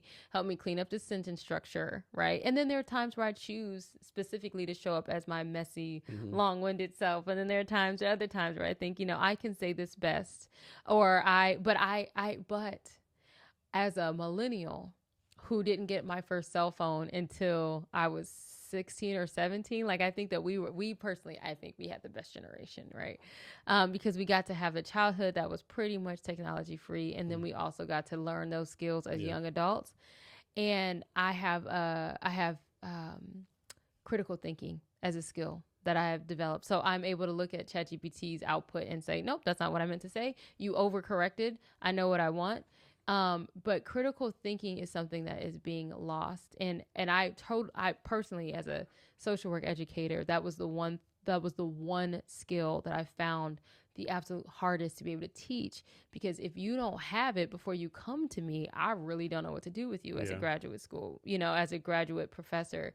I can't help with that. That is what we risk losing. Yeah, maybe it's just me. I know there's studies out there. They'll say, hey, I know there's studies like people use AI versus not AI. The people AI, their brain stuff went down, whatever. Mm-hmm. But for me, I use critical thinking, or I just learned so many things. I do the prompts. I never write a 10-page paper on whatever and the copy page. Right. I read it and I was like, hey, did you put this in there? Do you miss that? Mm-hmm. So for me, I think it's making me smarter. Of course, I'm probably wrong. No, but we talk about those micro learning moments, and with Empathium, initially I wanted it to be a place where people could come and practice. And then it was like, there's more that we're using AI for. We're really using it for these micro learning moments, but we don't have a micro learning platform for the front line of care. All those questions that we have, I don't want to just build something where you can do one thing and then every other question you have to take outside of our safe bubble that we're trying to create and develop, right? Because I have gotten so much smarter. I would not be able to be a startup founder without AI and all the things that I've learned. And, I'm in a meeting with someone and they're like, throwing out some terms I've never heard of a day in my life. And I'm like, okay, great. Yeah, thank you so much. And then I'm like, that's not cheating. That's learning, because that allows me to open doors that I don't have. The real generational wealth is experience. And that is what a lot of people have been able to be given by the adults, mentors that they've had over the course of their lives. I don't have that. I am building that. My rich auntie vibe goes beyond just money, and it has to go into knowledge. I don't have the benefit of somebody saying that they've been able to bring me into the office and they've been an executive and I've learned all these things. And my dad was an accountant, or my mom. No, that wasn't the case for me. So I'm learning all these things in real time. And I have definitely accelerated my learning and growth because of this. But just like emotional intelligence is a skill, critical thinking is a skill. And my goal with Empathium is to turn the lens to the person repeatedly so that we are consistently, I think we're good. So that we're consistently still saying that it's you that has to do this work. I think that that's really important because, I'll come fix it. Sorry. Yeah. Because that's who is going to have to show up. All right. So next, I'm come fix that, and then I still use the bathroom, right? So I'm gonna do next. I'm gonna ask this question, right? Okay. You always talk about the sun, but go in detail, how the company got started, what you focus on now, and what your big dream vision for it is. You want me to do that right now while you're fixing this? Yeah. Okay. So the company got started when I was, I was looking at having to separate from working for the federal government. I am a single mom, and I wasn't able to return to the office because I was hired virtually, and I never had an office to return to. In fact, my home office was in Chicago. So I just knew, because of a variety of different changes that were happening, it just was no longer the space. Hold on. I'm going to the bathroom fast. Okay. It was no longer a space that was going to be safe for me. And so anyway, I started thinking about, I was on the job market, and I was really not able to find jobs that I felt like could really speak to the level of nuance and complexity that my professional story had provided to me. I've done a lot of different things, and asking someone to take that picture and then see it kind of planted in their professional context was really challenging. So I decided, I have this runway. I took the deferred resignation. So I had a couple months. I had 4 months where I was being paid, and I didn't have to work. And I thought, this could be amazing. I could spend all this time with my kids and, there's a part of me that, that was a sacrifice. But instead, I built Empathium from that. It was like, this is the one time in your adulthood that you will have the opportunity to build your own job and then just still be paid for it. You know what I mean? Still get a paycheck, while also innovating. And I took that 4 months very seriously, which is why, people will say, we had a lot of growth in that amount of time, but I was really strategic about how I used it because I knew it was very limited. So that is how we got started, was really, me looking at what are the things that I know, what are the gaps that I can identify, and then looking at the tools that are in development, looking at the way that AI is changing the way that we think and live and work and relate to each other, and marrying the gaps that I had identified with the capabilities of what was in front of me. And that was how I thought, capacity building, reducing turnover and burnout. In terms of where I would love to see us go, to be honest with you, and this goes back to your earlier question around like using AI. I would love to be able to, Empathium is going to be a global product, like it has to be. And so what that means is it being an operation in a global context that is not necessarily just SaaS ready first world, AI infrastructure enabled company or places, countries, communities. I've been in conversation with someone who has a digital health platform, and we're really talking about, what is the Empathium use case in Nigeria or in some other places in Africa where her product is currently active, and where we're talking about, in early stages of talking about what an integration would look like. And that's been exciting to me because that means that we have to think about what does it mean to drive these skills in a low to no connectivity space. What about us can we leverage in communities or in spaces that don't have the ability to just come on and use compute all day every day. So I really see Empathium as driving a conversation around, we need to bring humanity back into human work. I think companies went the extreme automation way, and we're seeing them walk a lot of those things back. They're walking back self-checkout lines, and the data says 75% of customers press zero the moment they call customer service because they would rather wait and talk to a human being that understands nuance than they would to talk to an AI chatbot. And so that is only going to provide them with the same three answers that are very frustrating and don't take into account the reality of what they're trying to say. So I would love Empathium to be what gets slotted in as that missing piece, to be able to say, we're bringing humans back to human work, and here's how we prepare them to do that work. And that is not a first world problem.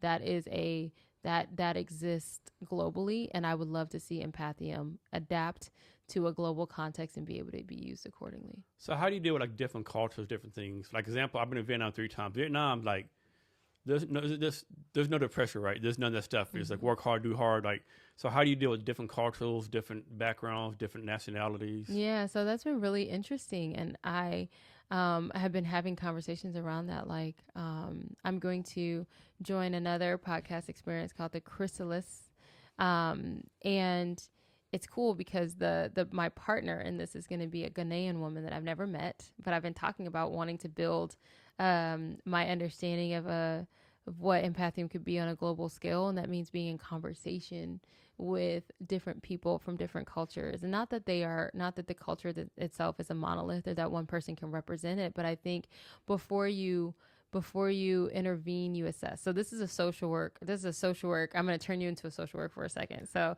we have this code of ethics, and the last four, we have these competencies, 9 competencies. And the last 4 of the 9 are basically engage, assess, intervene, and evaluate. Engage with a client, then so I'm building rapport, then I assess what's going on, then I intervene, and then I evaluate that intervention, and then I repeat that cycle again and again.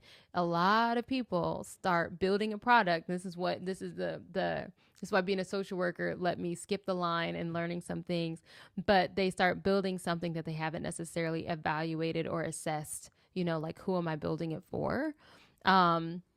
That's what we call that good product market fit, right? So when it comes to understanding cultural context, I think you engage first And then you assess and you say, okay, so this is what I'm building. Is this, what can I learn about this environment? What can they tell me about themselves that I can then look at the pieces that I have and say, are those tools even applicable? Why or why not? One thing I've learned about, some of the context for the villages, as I was talking to this person with the digital health platform, she was like, I think that you would be really great for our the mental health portion of our app, because, that's not really a value that they have. And yet, it's not that people don't have brains that experience burnout or trauma, but they process and they navigate it very differently. And so then how do we support that? Because these are still people that are supporting other human beings. They're still, this is a society of people where caregivers, local caregivers actually take the place of what we would consider to be like clinics and like what kind of local clinical care does for our healthcare caregivers do that work in that culture. And so then that's a lot of heavy burden, right? And so how do you show up there? So anyway, I say all that to say, I think it's a matter of understanding, conversations, assessment, and not just trying to force what you're building into that. You have to build a real robust understanding of what that ecosystem is without you before you can then determine if it's the right fit or not. So a lot of people, they think AI is like mechanical, cold, inhumane. Mm-hmm. So how do you balance that with needing to be like human-centered and human-focused? Mm-hmm. Well, first of all, and I've come away from human in the loop as a description, but it's like a human AI, human recursive cycle is the way that I'm thinking about it, and talking about someone else on LinkedIn. Said that's how she describes the process. But I have human beings that are involved in every step of how we write that code and what goes into it, what comes out of it. And so really what we're doing is I brought together a team of people that I really trust that are licensed in this space. And there are more joining us, physicians joining us that are fantastic and at the apex of innovation in terms of how they're having conversations in their field. Those people are coming alongside us and really helping us craft something that can then scale. And all AI does is allow it to scale quickly and learn quickly. So it's doing that thing, and it's also adapting to the end user that's interacting with it.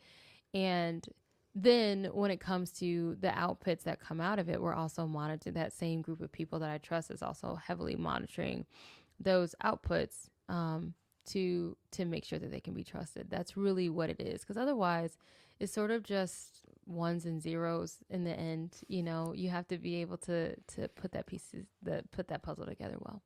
So the role playing, I'm guessing the AI has had those voices that role play with you. Mm-hmm. So how do you pick these voices? Your friends were the voice, you're the voice, No, right now we have a VAPI integration, or VAPI. I don't know how you say it. That's just how we have it right now, because we're still in the demo prototype space. In the future, I know that AWS has some platforms for some video and some voice things that we'll be able to leverage. But in terms of choosing the voice I think that's really important. Choosing the voice for your I was thinking, clients. suppose you have a client from, I would say, Portland, Maine, maybe it's a white voice, Mm-hmm. or maybe it's from Birmingham, Alabama, maybe a black voice. Maybe that's something you do. Mm-hmm. Yeah, I mean, maybe they'd be more comfortable with the voice they the tone they understand. Mm-hmm. I think that you want to make sure that you have a variety of options. You look at ChatGPT, you look at Alexa even, or like your phone, or like your GPS app. Some of us are just more comfortable hearing from certain people. What building the B2C has allowed us to do is be a little bit more flexible, because it's not really persona based. Everything. So on Empathium proper, right, the professional app, every persona kind of has its own voice, because you have different clients and different people. When it comes to Tend, our B2C option that's more flexible and agile, your one role play person is the sort of AI coach that is just wearing different hats. And I think what we might be able to do there is just have a different sampling of voices, and then letting people choose themselves which one they want, because it may be the thing that's most applicable to the role play situation at that time. But we're not voice to voice in that platform yet. It's just all text based, and that gives us some flexibility too. So let's suppose I'm on your platform, right? Okay. And I'm on there every day for 3 weeks. I love this. Thank you. Keep talking about that. Yes. And then I disappear. Yes. Do y'all kind of try to find me, or you tell us, hey, Jason was involved, and his last conversation wasn't the best, and we're concerned. Like, Okay. I initially, when you said that, I just kind of imagined like, us kind of bum rushing you because I'm like, why are you off of our platform? No, I think that what we have been able to do so far is be able to flag if there's anything that is, flag for the end user, because we're not at this point monitoring. Well, first of all, this is just like, so it's so still in the internal QA space. Oh, this is like future based, But I think that like, what I'm we sure you can thought all do, this stuff through and stuff. yeah. And I mean, it's an open conversation, right? And so like right now, my best estimation is, we flag situations and conversations for both for the user and then probably in some other space, where someone has had a challenging conversation, or we think that there should be a human involved. And I think being small and having a small platform might allow us to do that really well. Like, I was thinking about this and I was thinking it would be great if we could, because most cities have a crisis hotline. It would be really, really great if we could develop a relationship with the local crisis hotline to be able to say, we're going to have people from your area that are having conversations with us. And if somebody, maybe early stages, there's only like 30 people that we have, right? But it would be great if we could get a national network of people to say, we have people calling in, or we have people practicing, and we want to be able to flag and then link them to somebody right away. And will you be in partnership with us, because we're using, we have people that are using this platform, and as a flag goes up, we want to be able to link that customer to a professional person that will help them navigate whatever that situation is. To me, as a social worker, that's where you close that loop.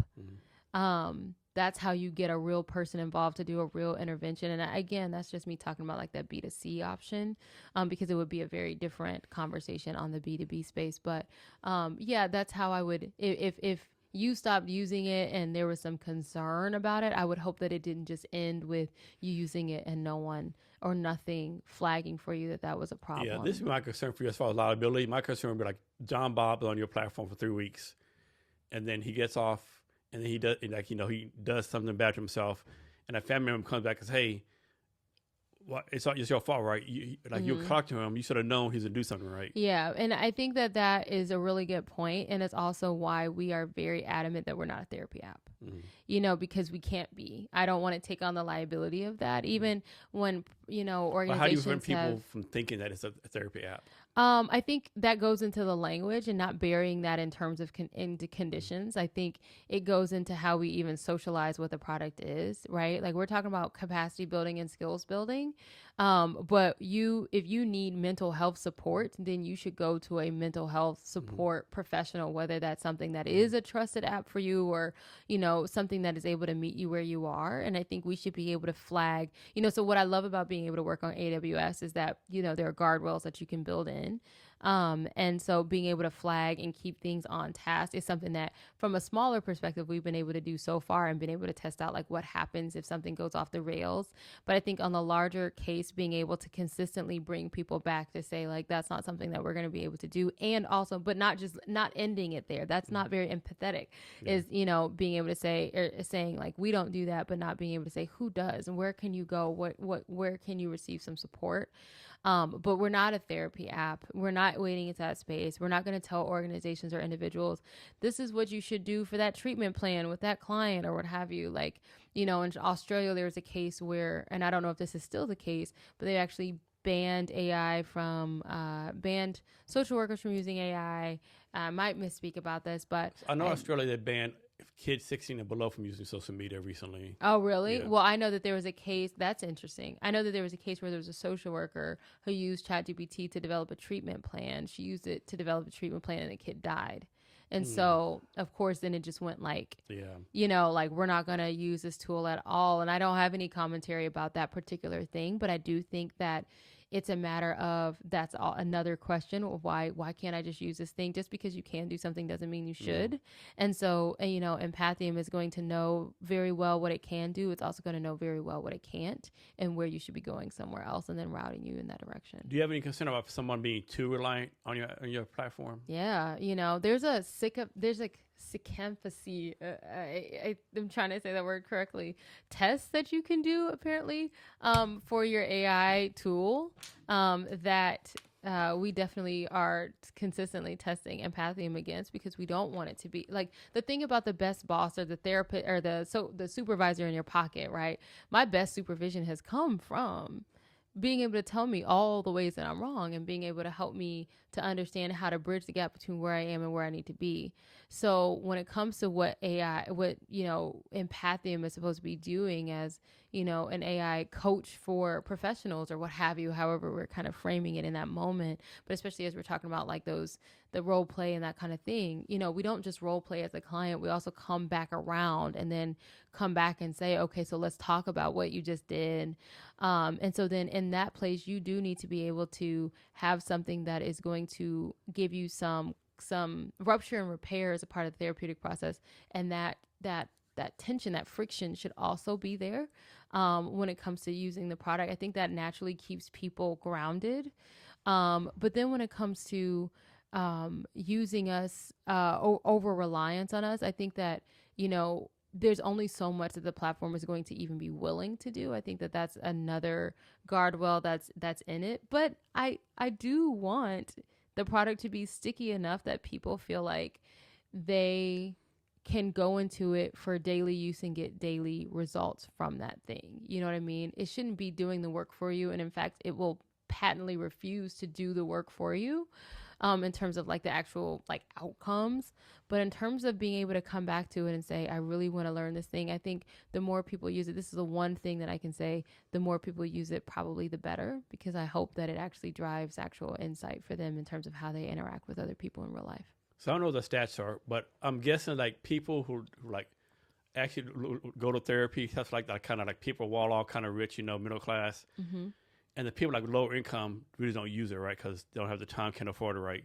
So how do you make sure like the people actually need to use it, regardless of income status, actually get to use it? Yeah. So first of all, I really appreciate that question. And that was something that when we talk about trauma informed, like I've thought about, it can't just be when we say that something is trauma informed, a part of that is if we do flag, like you need some support and you need some help or you feel like you're burning out, we have to be able to give people options that can meet them where they are. And if they can't do it with just what they have in their hands and with the time that they have right now, then it's not enough, because we have to be able to meet people, all people that maybe don't have the disposable income or the time to sit down on Psychology Today for 3 hours and find the right person or whatever, right? So to me, it's not just about pricing structure, but it's also about like can it bring real value to people from across a variety of different perspectives, and what is it really surfacing for them? Is it only surfacing problems, or can it help them determine solutions for where they are, and how to strengthen this, communication skill or whatever that meets them there. And then in terms of our B2C, like it's our growth engine. It's not really going to be our revenue driver. Our revenue driver is really going to be what we're able to build and sell to companies, right? So I'm really looking at a real low pricing freemium model that just says, you unlock features as you go, but we can meet anybody where they are. And I hope that we can meet them there with something that's really valuable and really actionable. Like, as a parent, for instance, like I struggle with patience with my children because my brain is always doing something else. And my daughter at 4 has no concept of time. And I actually think it would be very cruel of me to impart a concept of time on her early before she has one. Right now, her hours feel like days and her days feel like years. And that's a beautiful thing. But I'm always rushing and I'm always you know what I mean? And that's a skill that I want to be able to develop. I need to be able to meet other moms right in that space too, or, whatever. That's just an example, but it's like, if we can't make it accessible, then it's not doing its job. So what's your red line, right? So my red line is I'm not doing a HELOC or double mortgage in my house, right? Mm-hmm. So what's your red line as a founder? I have 2 children, and if I can't look them in the eye and think that what I'm doing with them, where I'm taking care of their basic needs, then that's my line. Okay. And it's challenging. I mean, to be quite transparent with you, like people like bootstrapping doesn't look the same for every person. No. I am on the Google stage and I also just applied for Medicaid. Like that's the reality of what it means to go without health insurance and be in the space. And every investor wants you to be working full time on your startup. But Can't what do does it nothing mean? else. You can't do anything else. 100 hours a week. Yeah. But what does that mean? You know what I mean? Like for me, that means that I am making some real sacrifices financially to be able to support both my company and the work and the vision and the mission, and to do that from a perspective that is eminently investable. That's a lot to carry on top of carrying two human beings. But ultimately, I'm building Empathium for Jude and Nova. And if I can't build it with their best interests coming alongside me, then it's not the thing. So in your mind, you have like a date, like I'll make this up. If you have a date, if I don't have something by December 1st or whatever date, with a funding customers, like I have to shut it down. Are you under that type of pressure? I wouldn't say shut it down, but I would say that it definitely is a driver for me in terms of, one of the things, the biggest lessons that I've had to learn is separating like my personal need from where the business is at. And so it's like, my personal need is, when do I run out of my personal runway, and what does that mean? And yeah, people who glorify, like, I'm just going to put tens of thousands of my savings. That is fantastic for you. I love that for you. But I have to be responsible. And also like I say to people, my boots don't have straps. Right. And so it's like, there is like my actual need that I have to be able to say, like, I have this many months of being able to do this full time. And after that, whatever investor wants me to do this full time, that's fine, but come and invest. Yeah. Because if you're not here, then I'm going to do the thing that helps me to survive. That said, Empathium is not something that's going to leave me. And so I'm going to continue to do this work. I'm going to continue to do the thing. So this is like your life's work, right? This is it. Like, I would hate to leave this behind because so many people have come and affirmed for me that this is not just something that is in my head. When I pitch and I say there are people right now that are dying because of conversations that are not being had in ways that actually meet the person where they are. Like, so, these are statistics that go along with this, that like, that the way that a doctor delivers news to a patient is going to affect how they perceive their treatment options, right? And how they move forward in how they navigate their treatment process, right? And so I've talked to doctors. I had the craziest conversation with this guy who told me that his sister is a dermatologist and that she regularly has to tell people that she has cancer, that they have cancer, but that she avoids it and hopes that they encounter that information like from another care provider because she's just a specialist. Yeah. And so I think that's wild to me, but like, there are human beings that are doing that work. And so I say all that to say, the why hasn't changed, but what I'm able to do and how often I'm able to do it, that's going to be based on my survival. And I'm not going to glorify not being able to survive in order to make this dream come to fruition, because my dream is sustainability for myself too.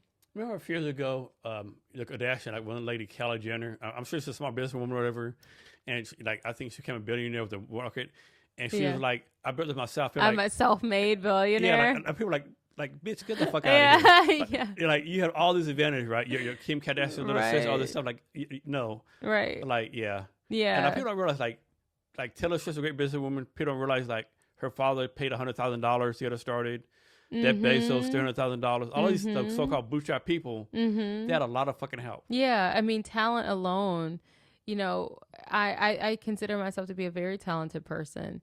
Some of us, go into the hole before we can dig ourselves out of it, and for me, I'm only going to dig myself so far because I refuse to be buried for someone else. And so that's a very important thing for me. And then other people are just going to, if they want that investable story of this person is working full time, I invite you to invest while I still am, because that's what it's going to take. And I know that we're going to be able to do that work. I know that we will. Have you heard this saying? I don't remember this right. Have you heard this saying? John Bob keeps on finding new ways to reach rock bottom. No, I haven't. That's really interesting. Yeah, like some parties, like, yeah. So, talk about human conversation. Why do so many of us like suck at that? I think it's a skill that has atrophied, and I don't think COVID helped. No. No, I don't. I think, I was pulling some information about how we're like the loneliest we've ever been. Isn't that Like, crazy, right? yeah, We'll because connect all these millions of people like we're so yes, lonely, right? right. You know, technology has allowed us to feel connected. You have followers and you have friends and you have all these other things, right? But in reality, like if your car broke down, how many people can you call to say my car broke down? Yeah. Or like right now, like my kids, I'm going to be here. I have one person that I can call to say, can I you mean, even the worst case scenario, call let's my suppose you get arrested, go to jail. Like, who can you call, right? who's going to bail you out, right? Yeah, You know what I mean? Like, or do other things. what's the term? Who's your ride or die, right? Yeah, exactly. And so we're the loneliest we've ever been. And sitting in front of our screens doesn't help. And I certainly don't want to be a part of that. I really want Empathium to at the very end of every interaction, to say, okay, so go and do, go practice, go interact. But so I think that communication is something that is it gets left behind. I also think that we are living in the misinformation age, and then people are battening down the hatches on what do they know, what do I know, what do I feel, what do I believe. And I don't think that's necessarily a bad thing, but I think that it can cause us to be very self-centered, as in centered on self. And I think that we can be so afraid that we're going to lose something essential from ourselves, that it keeps us from opening ourselves to other people. And systems, as I told you earlier, I was a systems thinker. There are semi-permeable barriers, which means some things can get through, but not everything. It doesn't mean that just because something can get through my wall is going to be washed down. And I think that so many of us now feel like if we let anything through at all, then everything is going to crumble. And so we don't let anything through. And then we just become these fortresses of I don't know, these internal experiences that we don't share with other people. I also think like living in a place like Seattle, like I told you, I lived here 4 years ago. It's been challenging to figure out like, where do I go to connect with people? How do I find my people? I'm kind of weird. You know what I mean? I got a lot of boxes that I tick. I'm Black, I'm queer, I'm a mom, I'm poly. Like, where do I find the people that I can do all of that with and still feel safe? Now, I mean, I'm living here for that reason. I am lucky and fortunate. But when I was living in Ohio, I couldn't find those people. I could find people that ticked like 2 out of the however many boxes. I think social safety is really important. And being able to know yourself really well helps you to understand where you go to find those people. But I think understanding how you build that community, where it comes from, and having people take the reins to build those communities is something that is always a work in progress. Does your tattoo represent anything? My tattoo, yes. So it goes all the way up, and it is a image of the Hindu goddess Akilandeshvari, which is the always broken goddess. I got it at a time where I was very, very sad. And actually, it's so funny. It's a good reminder for me right now. Water is powerful because it is not solid. It's the most powerful thing on earth, force on earth, right? And so she's typically depicted in cracks. And then she rides a crocodile that like spins her around. And basically it's all about strength in being broken, that can be a strong state too. Sometimes it's the strongest state that we can be in, and she's always broken. And I think for me, given the trauma that I've experienced, or my adverse childhood experiences, or what have you, I was left at the hospital when I was born. And so I don't really know a version of the world that has even the most rudimentary version of like that instinctual safety that we look for when a child is born. And they're like, the only thing I know is this heartbeat and the sound of this person I recognize. And for me, that wasn't there. And so my nervous system has always been geared toward something that was a little bit disruptive, a lot disruptive.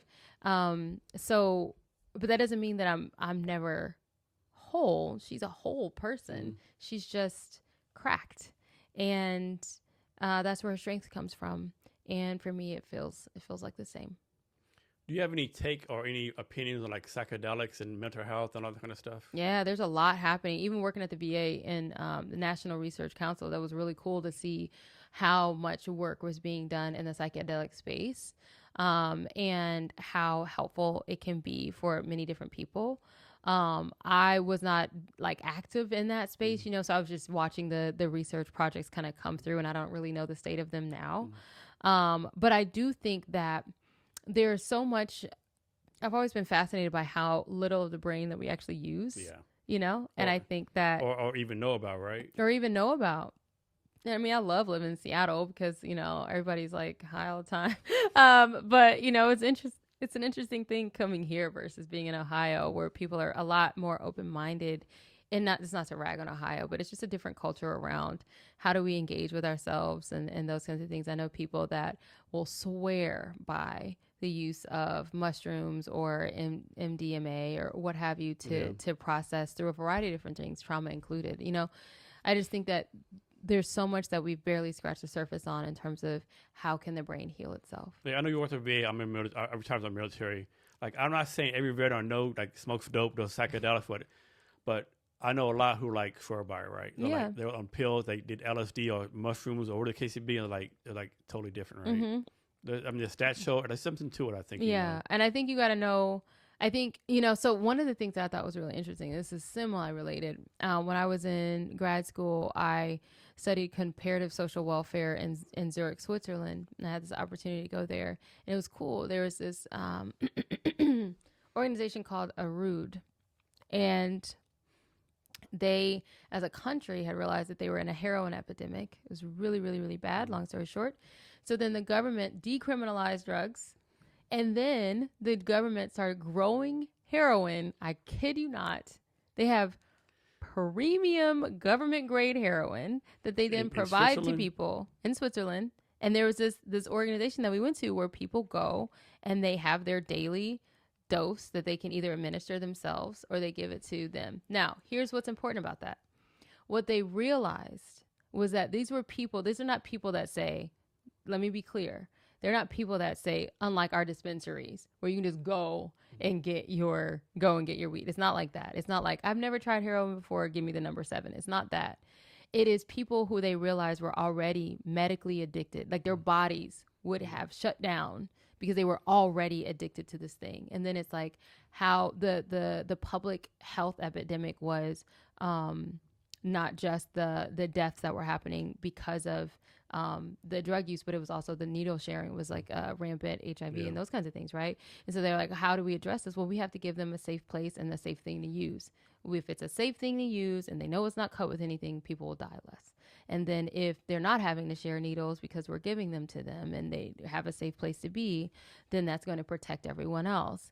And I thought it was such an interesting, innovative way of navigating this thing that we have criminalized the mess out of drug use. There's so much politically that you can go into there where you feed a community drugs and then criminalize them for using them. But I don't know that criminalizing it and punishing people and saying stop using it is going to work when so many of us, so there's the relapse rate is so high and so many communities are still in crisis. And when we're getting them medically addicted by prescriptions that they can't afford to continue to fill, and then they go to the street alternative anyway, we have an entire ecosystem of a problem. It's not an end user problem. Yeah. So what I learned in that space was all of the biases that I had. It helped to surface this for me because the Americans were aghast. Okay. We were gagged. And yet you can't argue with the results that these people are getting, right? Now, Switzerland is a little bit smaller than the state of Ohio. So that's a whole country that's super small. But I think it's so beautiful there too. It's beautiful. But the problems were really ugly. The problems were really ugly. It was like their solutions work fast, but the problems are also, when the problems were problematic, they were really ugly. And I thought their solution was really innovative. And I thought what it surfaced for us wasn't necessarily that the United States should do that. I don't know if I trust us to do that, right? But what I'm saying is we have a ton of different attitudes and biases and behaviors, even for the most progressive among us, that kind of go into I saw your face when I said that, right? And it's like, even though we're saying psychedelics, da-da-da, when I say that, it can be quite challenging. I think it's important for us to just see what is coming up for us, because those are the attitudes that drive policy, procedure, all those kinds of things. Yeah, right? My thing is I pray to God, I don't want to be that high when I do fentanyl, right? That's so one example, a long time ago, I went downstairs to go somewhere. This dude was right in front of right in the door, right? He was in the middle of the sidewalk, scratching his leg, right? paid no mind. I left, came back. I was going at least 30 minutes. Came back. This dude still scratching his leg. Blood is gushing out. I looked up for 2 minutes. He's still just, like, damn. Oh, no. Yeah. I mean, I'm from Ohio I'm from Indiana, but I was living in Ohio where the epidemic got so bad. The heroin epidemic, opioid epidemic got so bad that. If I have to stick a needle in my arm, it's a wrap. That's too much. Because I can't even take a flu shot. That's okay, like much, I gotta gear myself up. But I got blood. I'm looking like this. I know, but that does, and a lot of people are like that, and yet they use, and it speaks to a certain level of intent or desperation or what have you. But at one point, our morgue was so full that we had to like start sending people to other counts. Like that's crazy. Like they couldn't process them fast enough. And it's everywhere, right? Yeah, it's everywhere. And so I think that just criminalizing a thing or just saying, I think we're talking about completely different classes of drugs, right? But I think that it's important to surface that even because there are certain people that think they hear drugs, they just hear drugs, right? And they just hear all those things, right?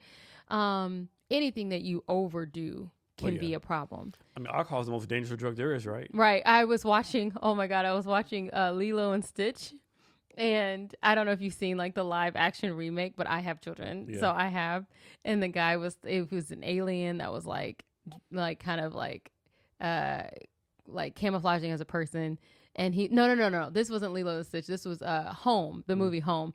And he was talking about people drinking their celebratory poison. And I was like, oh my God, that is alcohol, right? Yeah, exactly. So, I think that, food, we're eating ourselves in the early grades. We're eating our ecosystem all this to processed death. Food, all the chemicals. Yeah, so it's like, there are a lot of pick a lane, pick a space where we can intervene and do something and make it more sustainable both for us as individual people but alcohol unlocks conversation sometimes. It's a social lubricant, and AI can be a problem, but it can also be a solution too. I think it's a both and, but you can't just say that and just say, okay, well now I feel great. You have to think about like what are the actual impacts and what does it mean? But women for me. Cool. Hey, do you want to try to do your demo? If you want to. Yeah, we can want to, yeah. Does like have a website to go to or? Yeah, so let's see.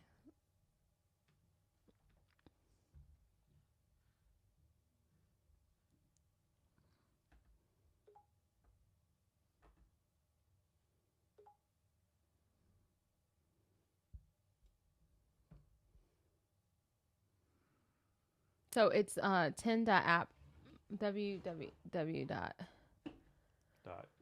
Actually, it's HTTPS, and it's like very specifically that, but it's HTTPS. Yep.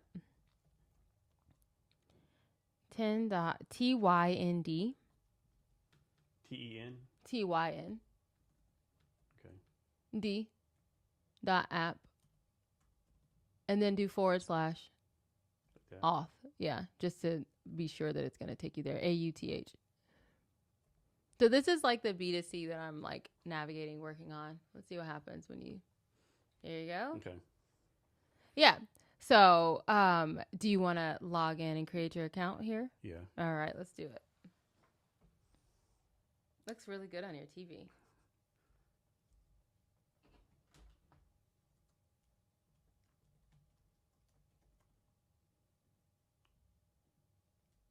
Why does the birthday matter?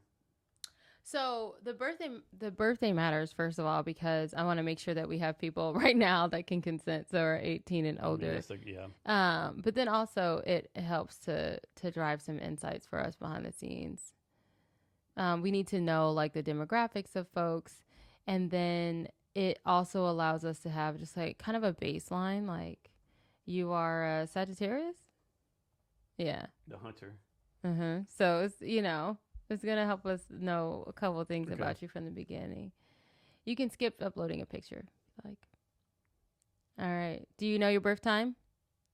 No. Okay. Let's go next. And then answer these few questions.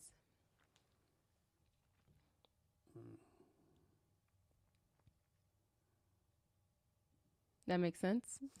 In conversation, you tend to lead with questions. All right. Actually, I'm being useful. Let me change that. Oh, interesting. Okay. All right. So your profile is all set up. So the cool thing about Tind and Tind is sort of our You can skip the tour if you want. I'll give you a live tour.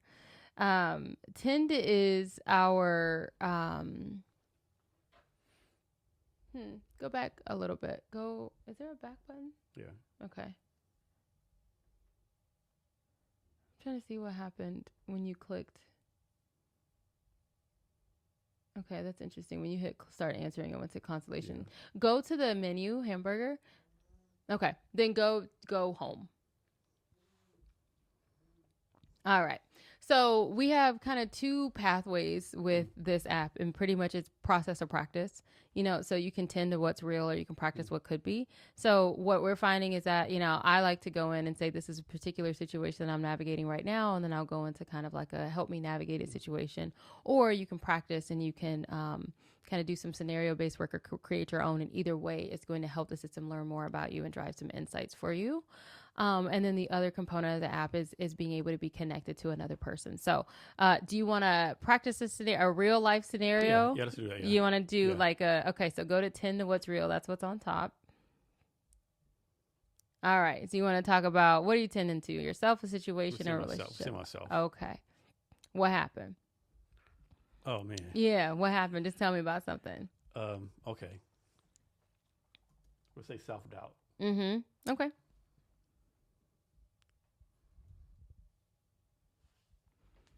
All right. So the way that this should work is that it should be able to not only just respond to you, but respond to you in a way that helps to kind of bring the camera back to you. And then eventually, after a few sessions back, or a few questions and answers back and forth, it'll start to suggest some skills to you. Because again, this isn't a therapy platform. It's really a skills and capacity building platform, right? First, it needs to engage, and then it needs to assess, and then it intervenes by providing some skills that might be helpful. All right.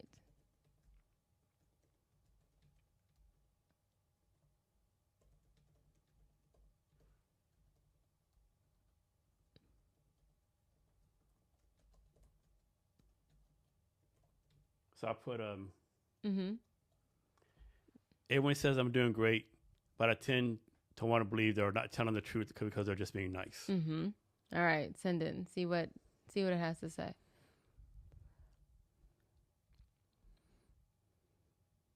It'd be so fucked if it came back. No, You're right. You're right. They all lying to you. It says that's a really common experience when you have those thoughts. What physical sensations do you notice in your body? None.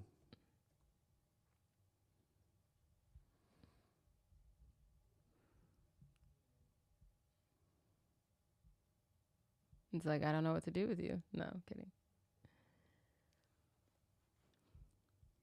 It's thinking for a really long time, longer than I would anticipate. I mean, as a founder, your stuff never works as fast as you want it to, right? I know. I'm like, it's instant right now. I know. Huh. Oh, that retry button is really hard to see. I'm noticing a couple different like UX things while you're doing this. Yeah. But I think people get the general idea, right? Right. So how long does you just do this back and forth forever? You can. So what we're trying to add right now is okay.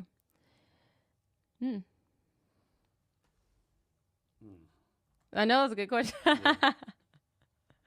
Yeah. The question was, what is the immediate impulse you have when someone praises you and you doubt it?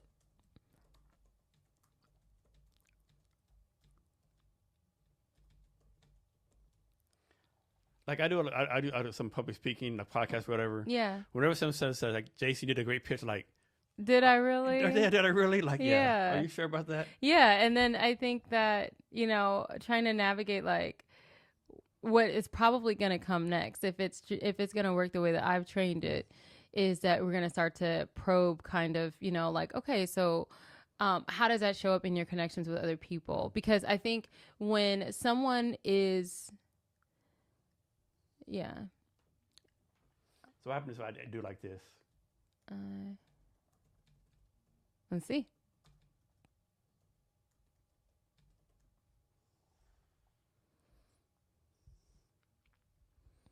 At least we know if it gets an error message, it wasn't just because of that. Hit retry and see what happens. We might be running into like a rate limit. Yeah. That's what just happened. Oh, that wasn't our app. I think it just okay. Try to hover and see if you can copy it. You can't. Okay.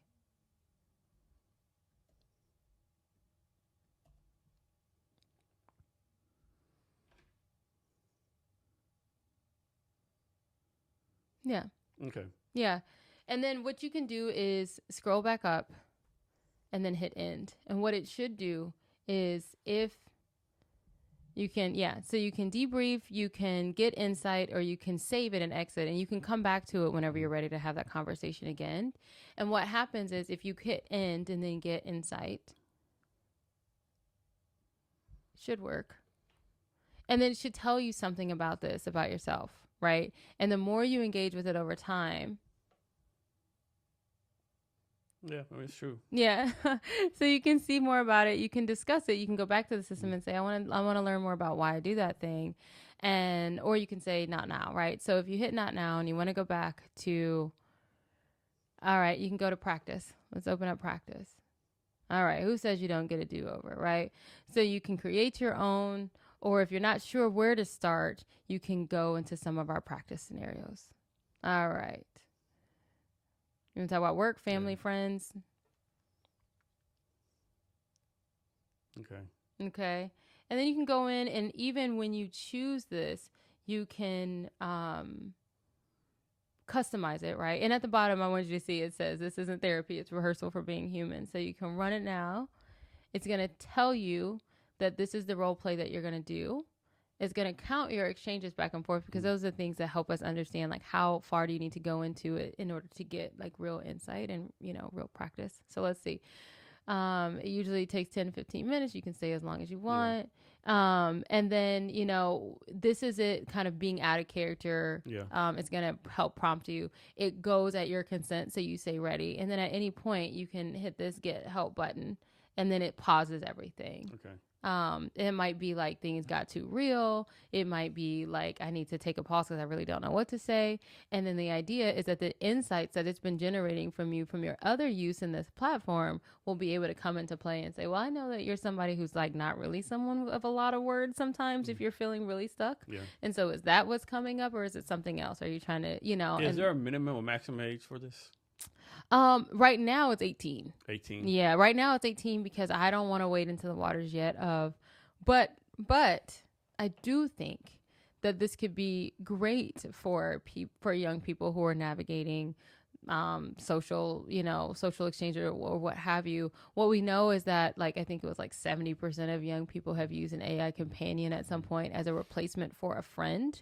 And that worries me, because this isn't intended to be a friend, but it is intended to help you make them, right? Or to help you understand what it means to show up as one. And so again, if we can safely position it as something that can be useful, it's not that I don't think that it can be useful for people who are under the age of 18, but I do think that consent and liability are really important constructs right now. So we are limiting it to that. Okay. You talked about AWS before.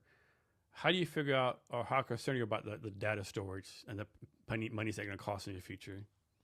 Right now, the case that AWS is making for our migration there is that they are that's a part of how they're subsidizing our costs. And that's really helpful. We have credits that for right now are helping us kind of get through that. We have the ability, being small is a superpower there. Hopefully by the time we're not small, we can sort of afford what it means to store that amount of data. So I think we're going to have to go somewhere. I mean, ultimately our real goal is to fine tune our own model, or fine tune a model, but then build our own.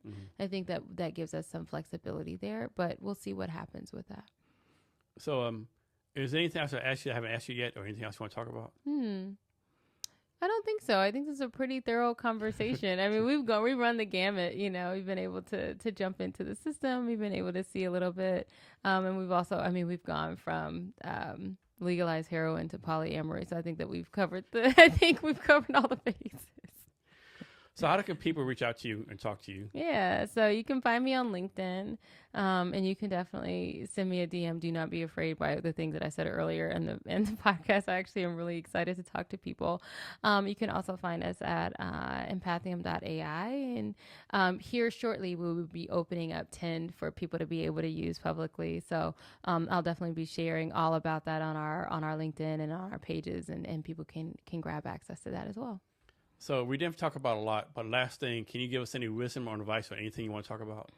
I would say the thing that popped up for me is I've had so many other Black women that have come up to me and said, I think I have an idea, but I'm not really confident yet. And what I am learning is that courage is a skill that's built by doing. So just do it. Just do it. No one is going to give you permission to do it. And that's not just Black women, but I'm saying that that's been my experience of people coming up to me. And it's lots of different people, actually, mostly women, though, that feel like we have to be perfect before we do something, or the idea has to be perfect before we can put it out there. I literally put this together myself in 3 days. And right now we're on a podcast where somebody's using it. So for every flaw and every element of it that is not working perfectly, I'm actually really totally fine with that. Like, the only way that it's going to get better is if you are able to put it out there to begin with. So bet on yourself, and find the people within the ecosystem that are going to support you while you do so. And if you need somebody to support you while you do it, you can find me, and I would be happy to be your cheerleader. Hey, thanks for your time today. I really appreciate it. Yeah, I had a really wonderful time. Thanks for the invitation.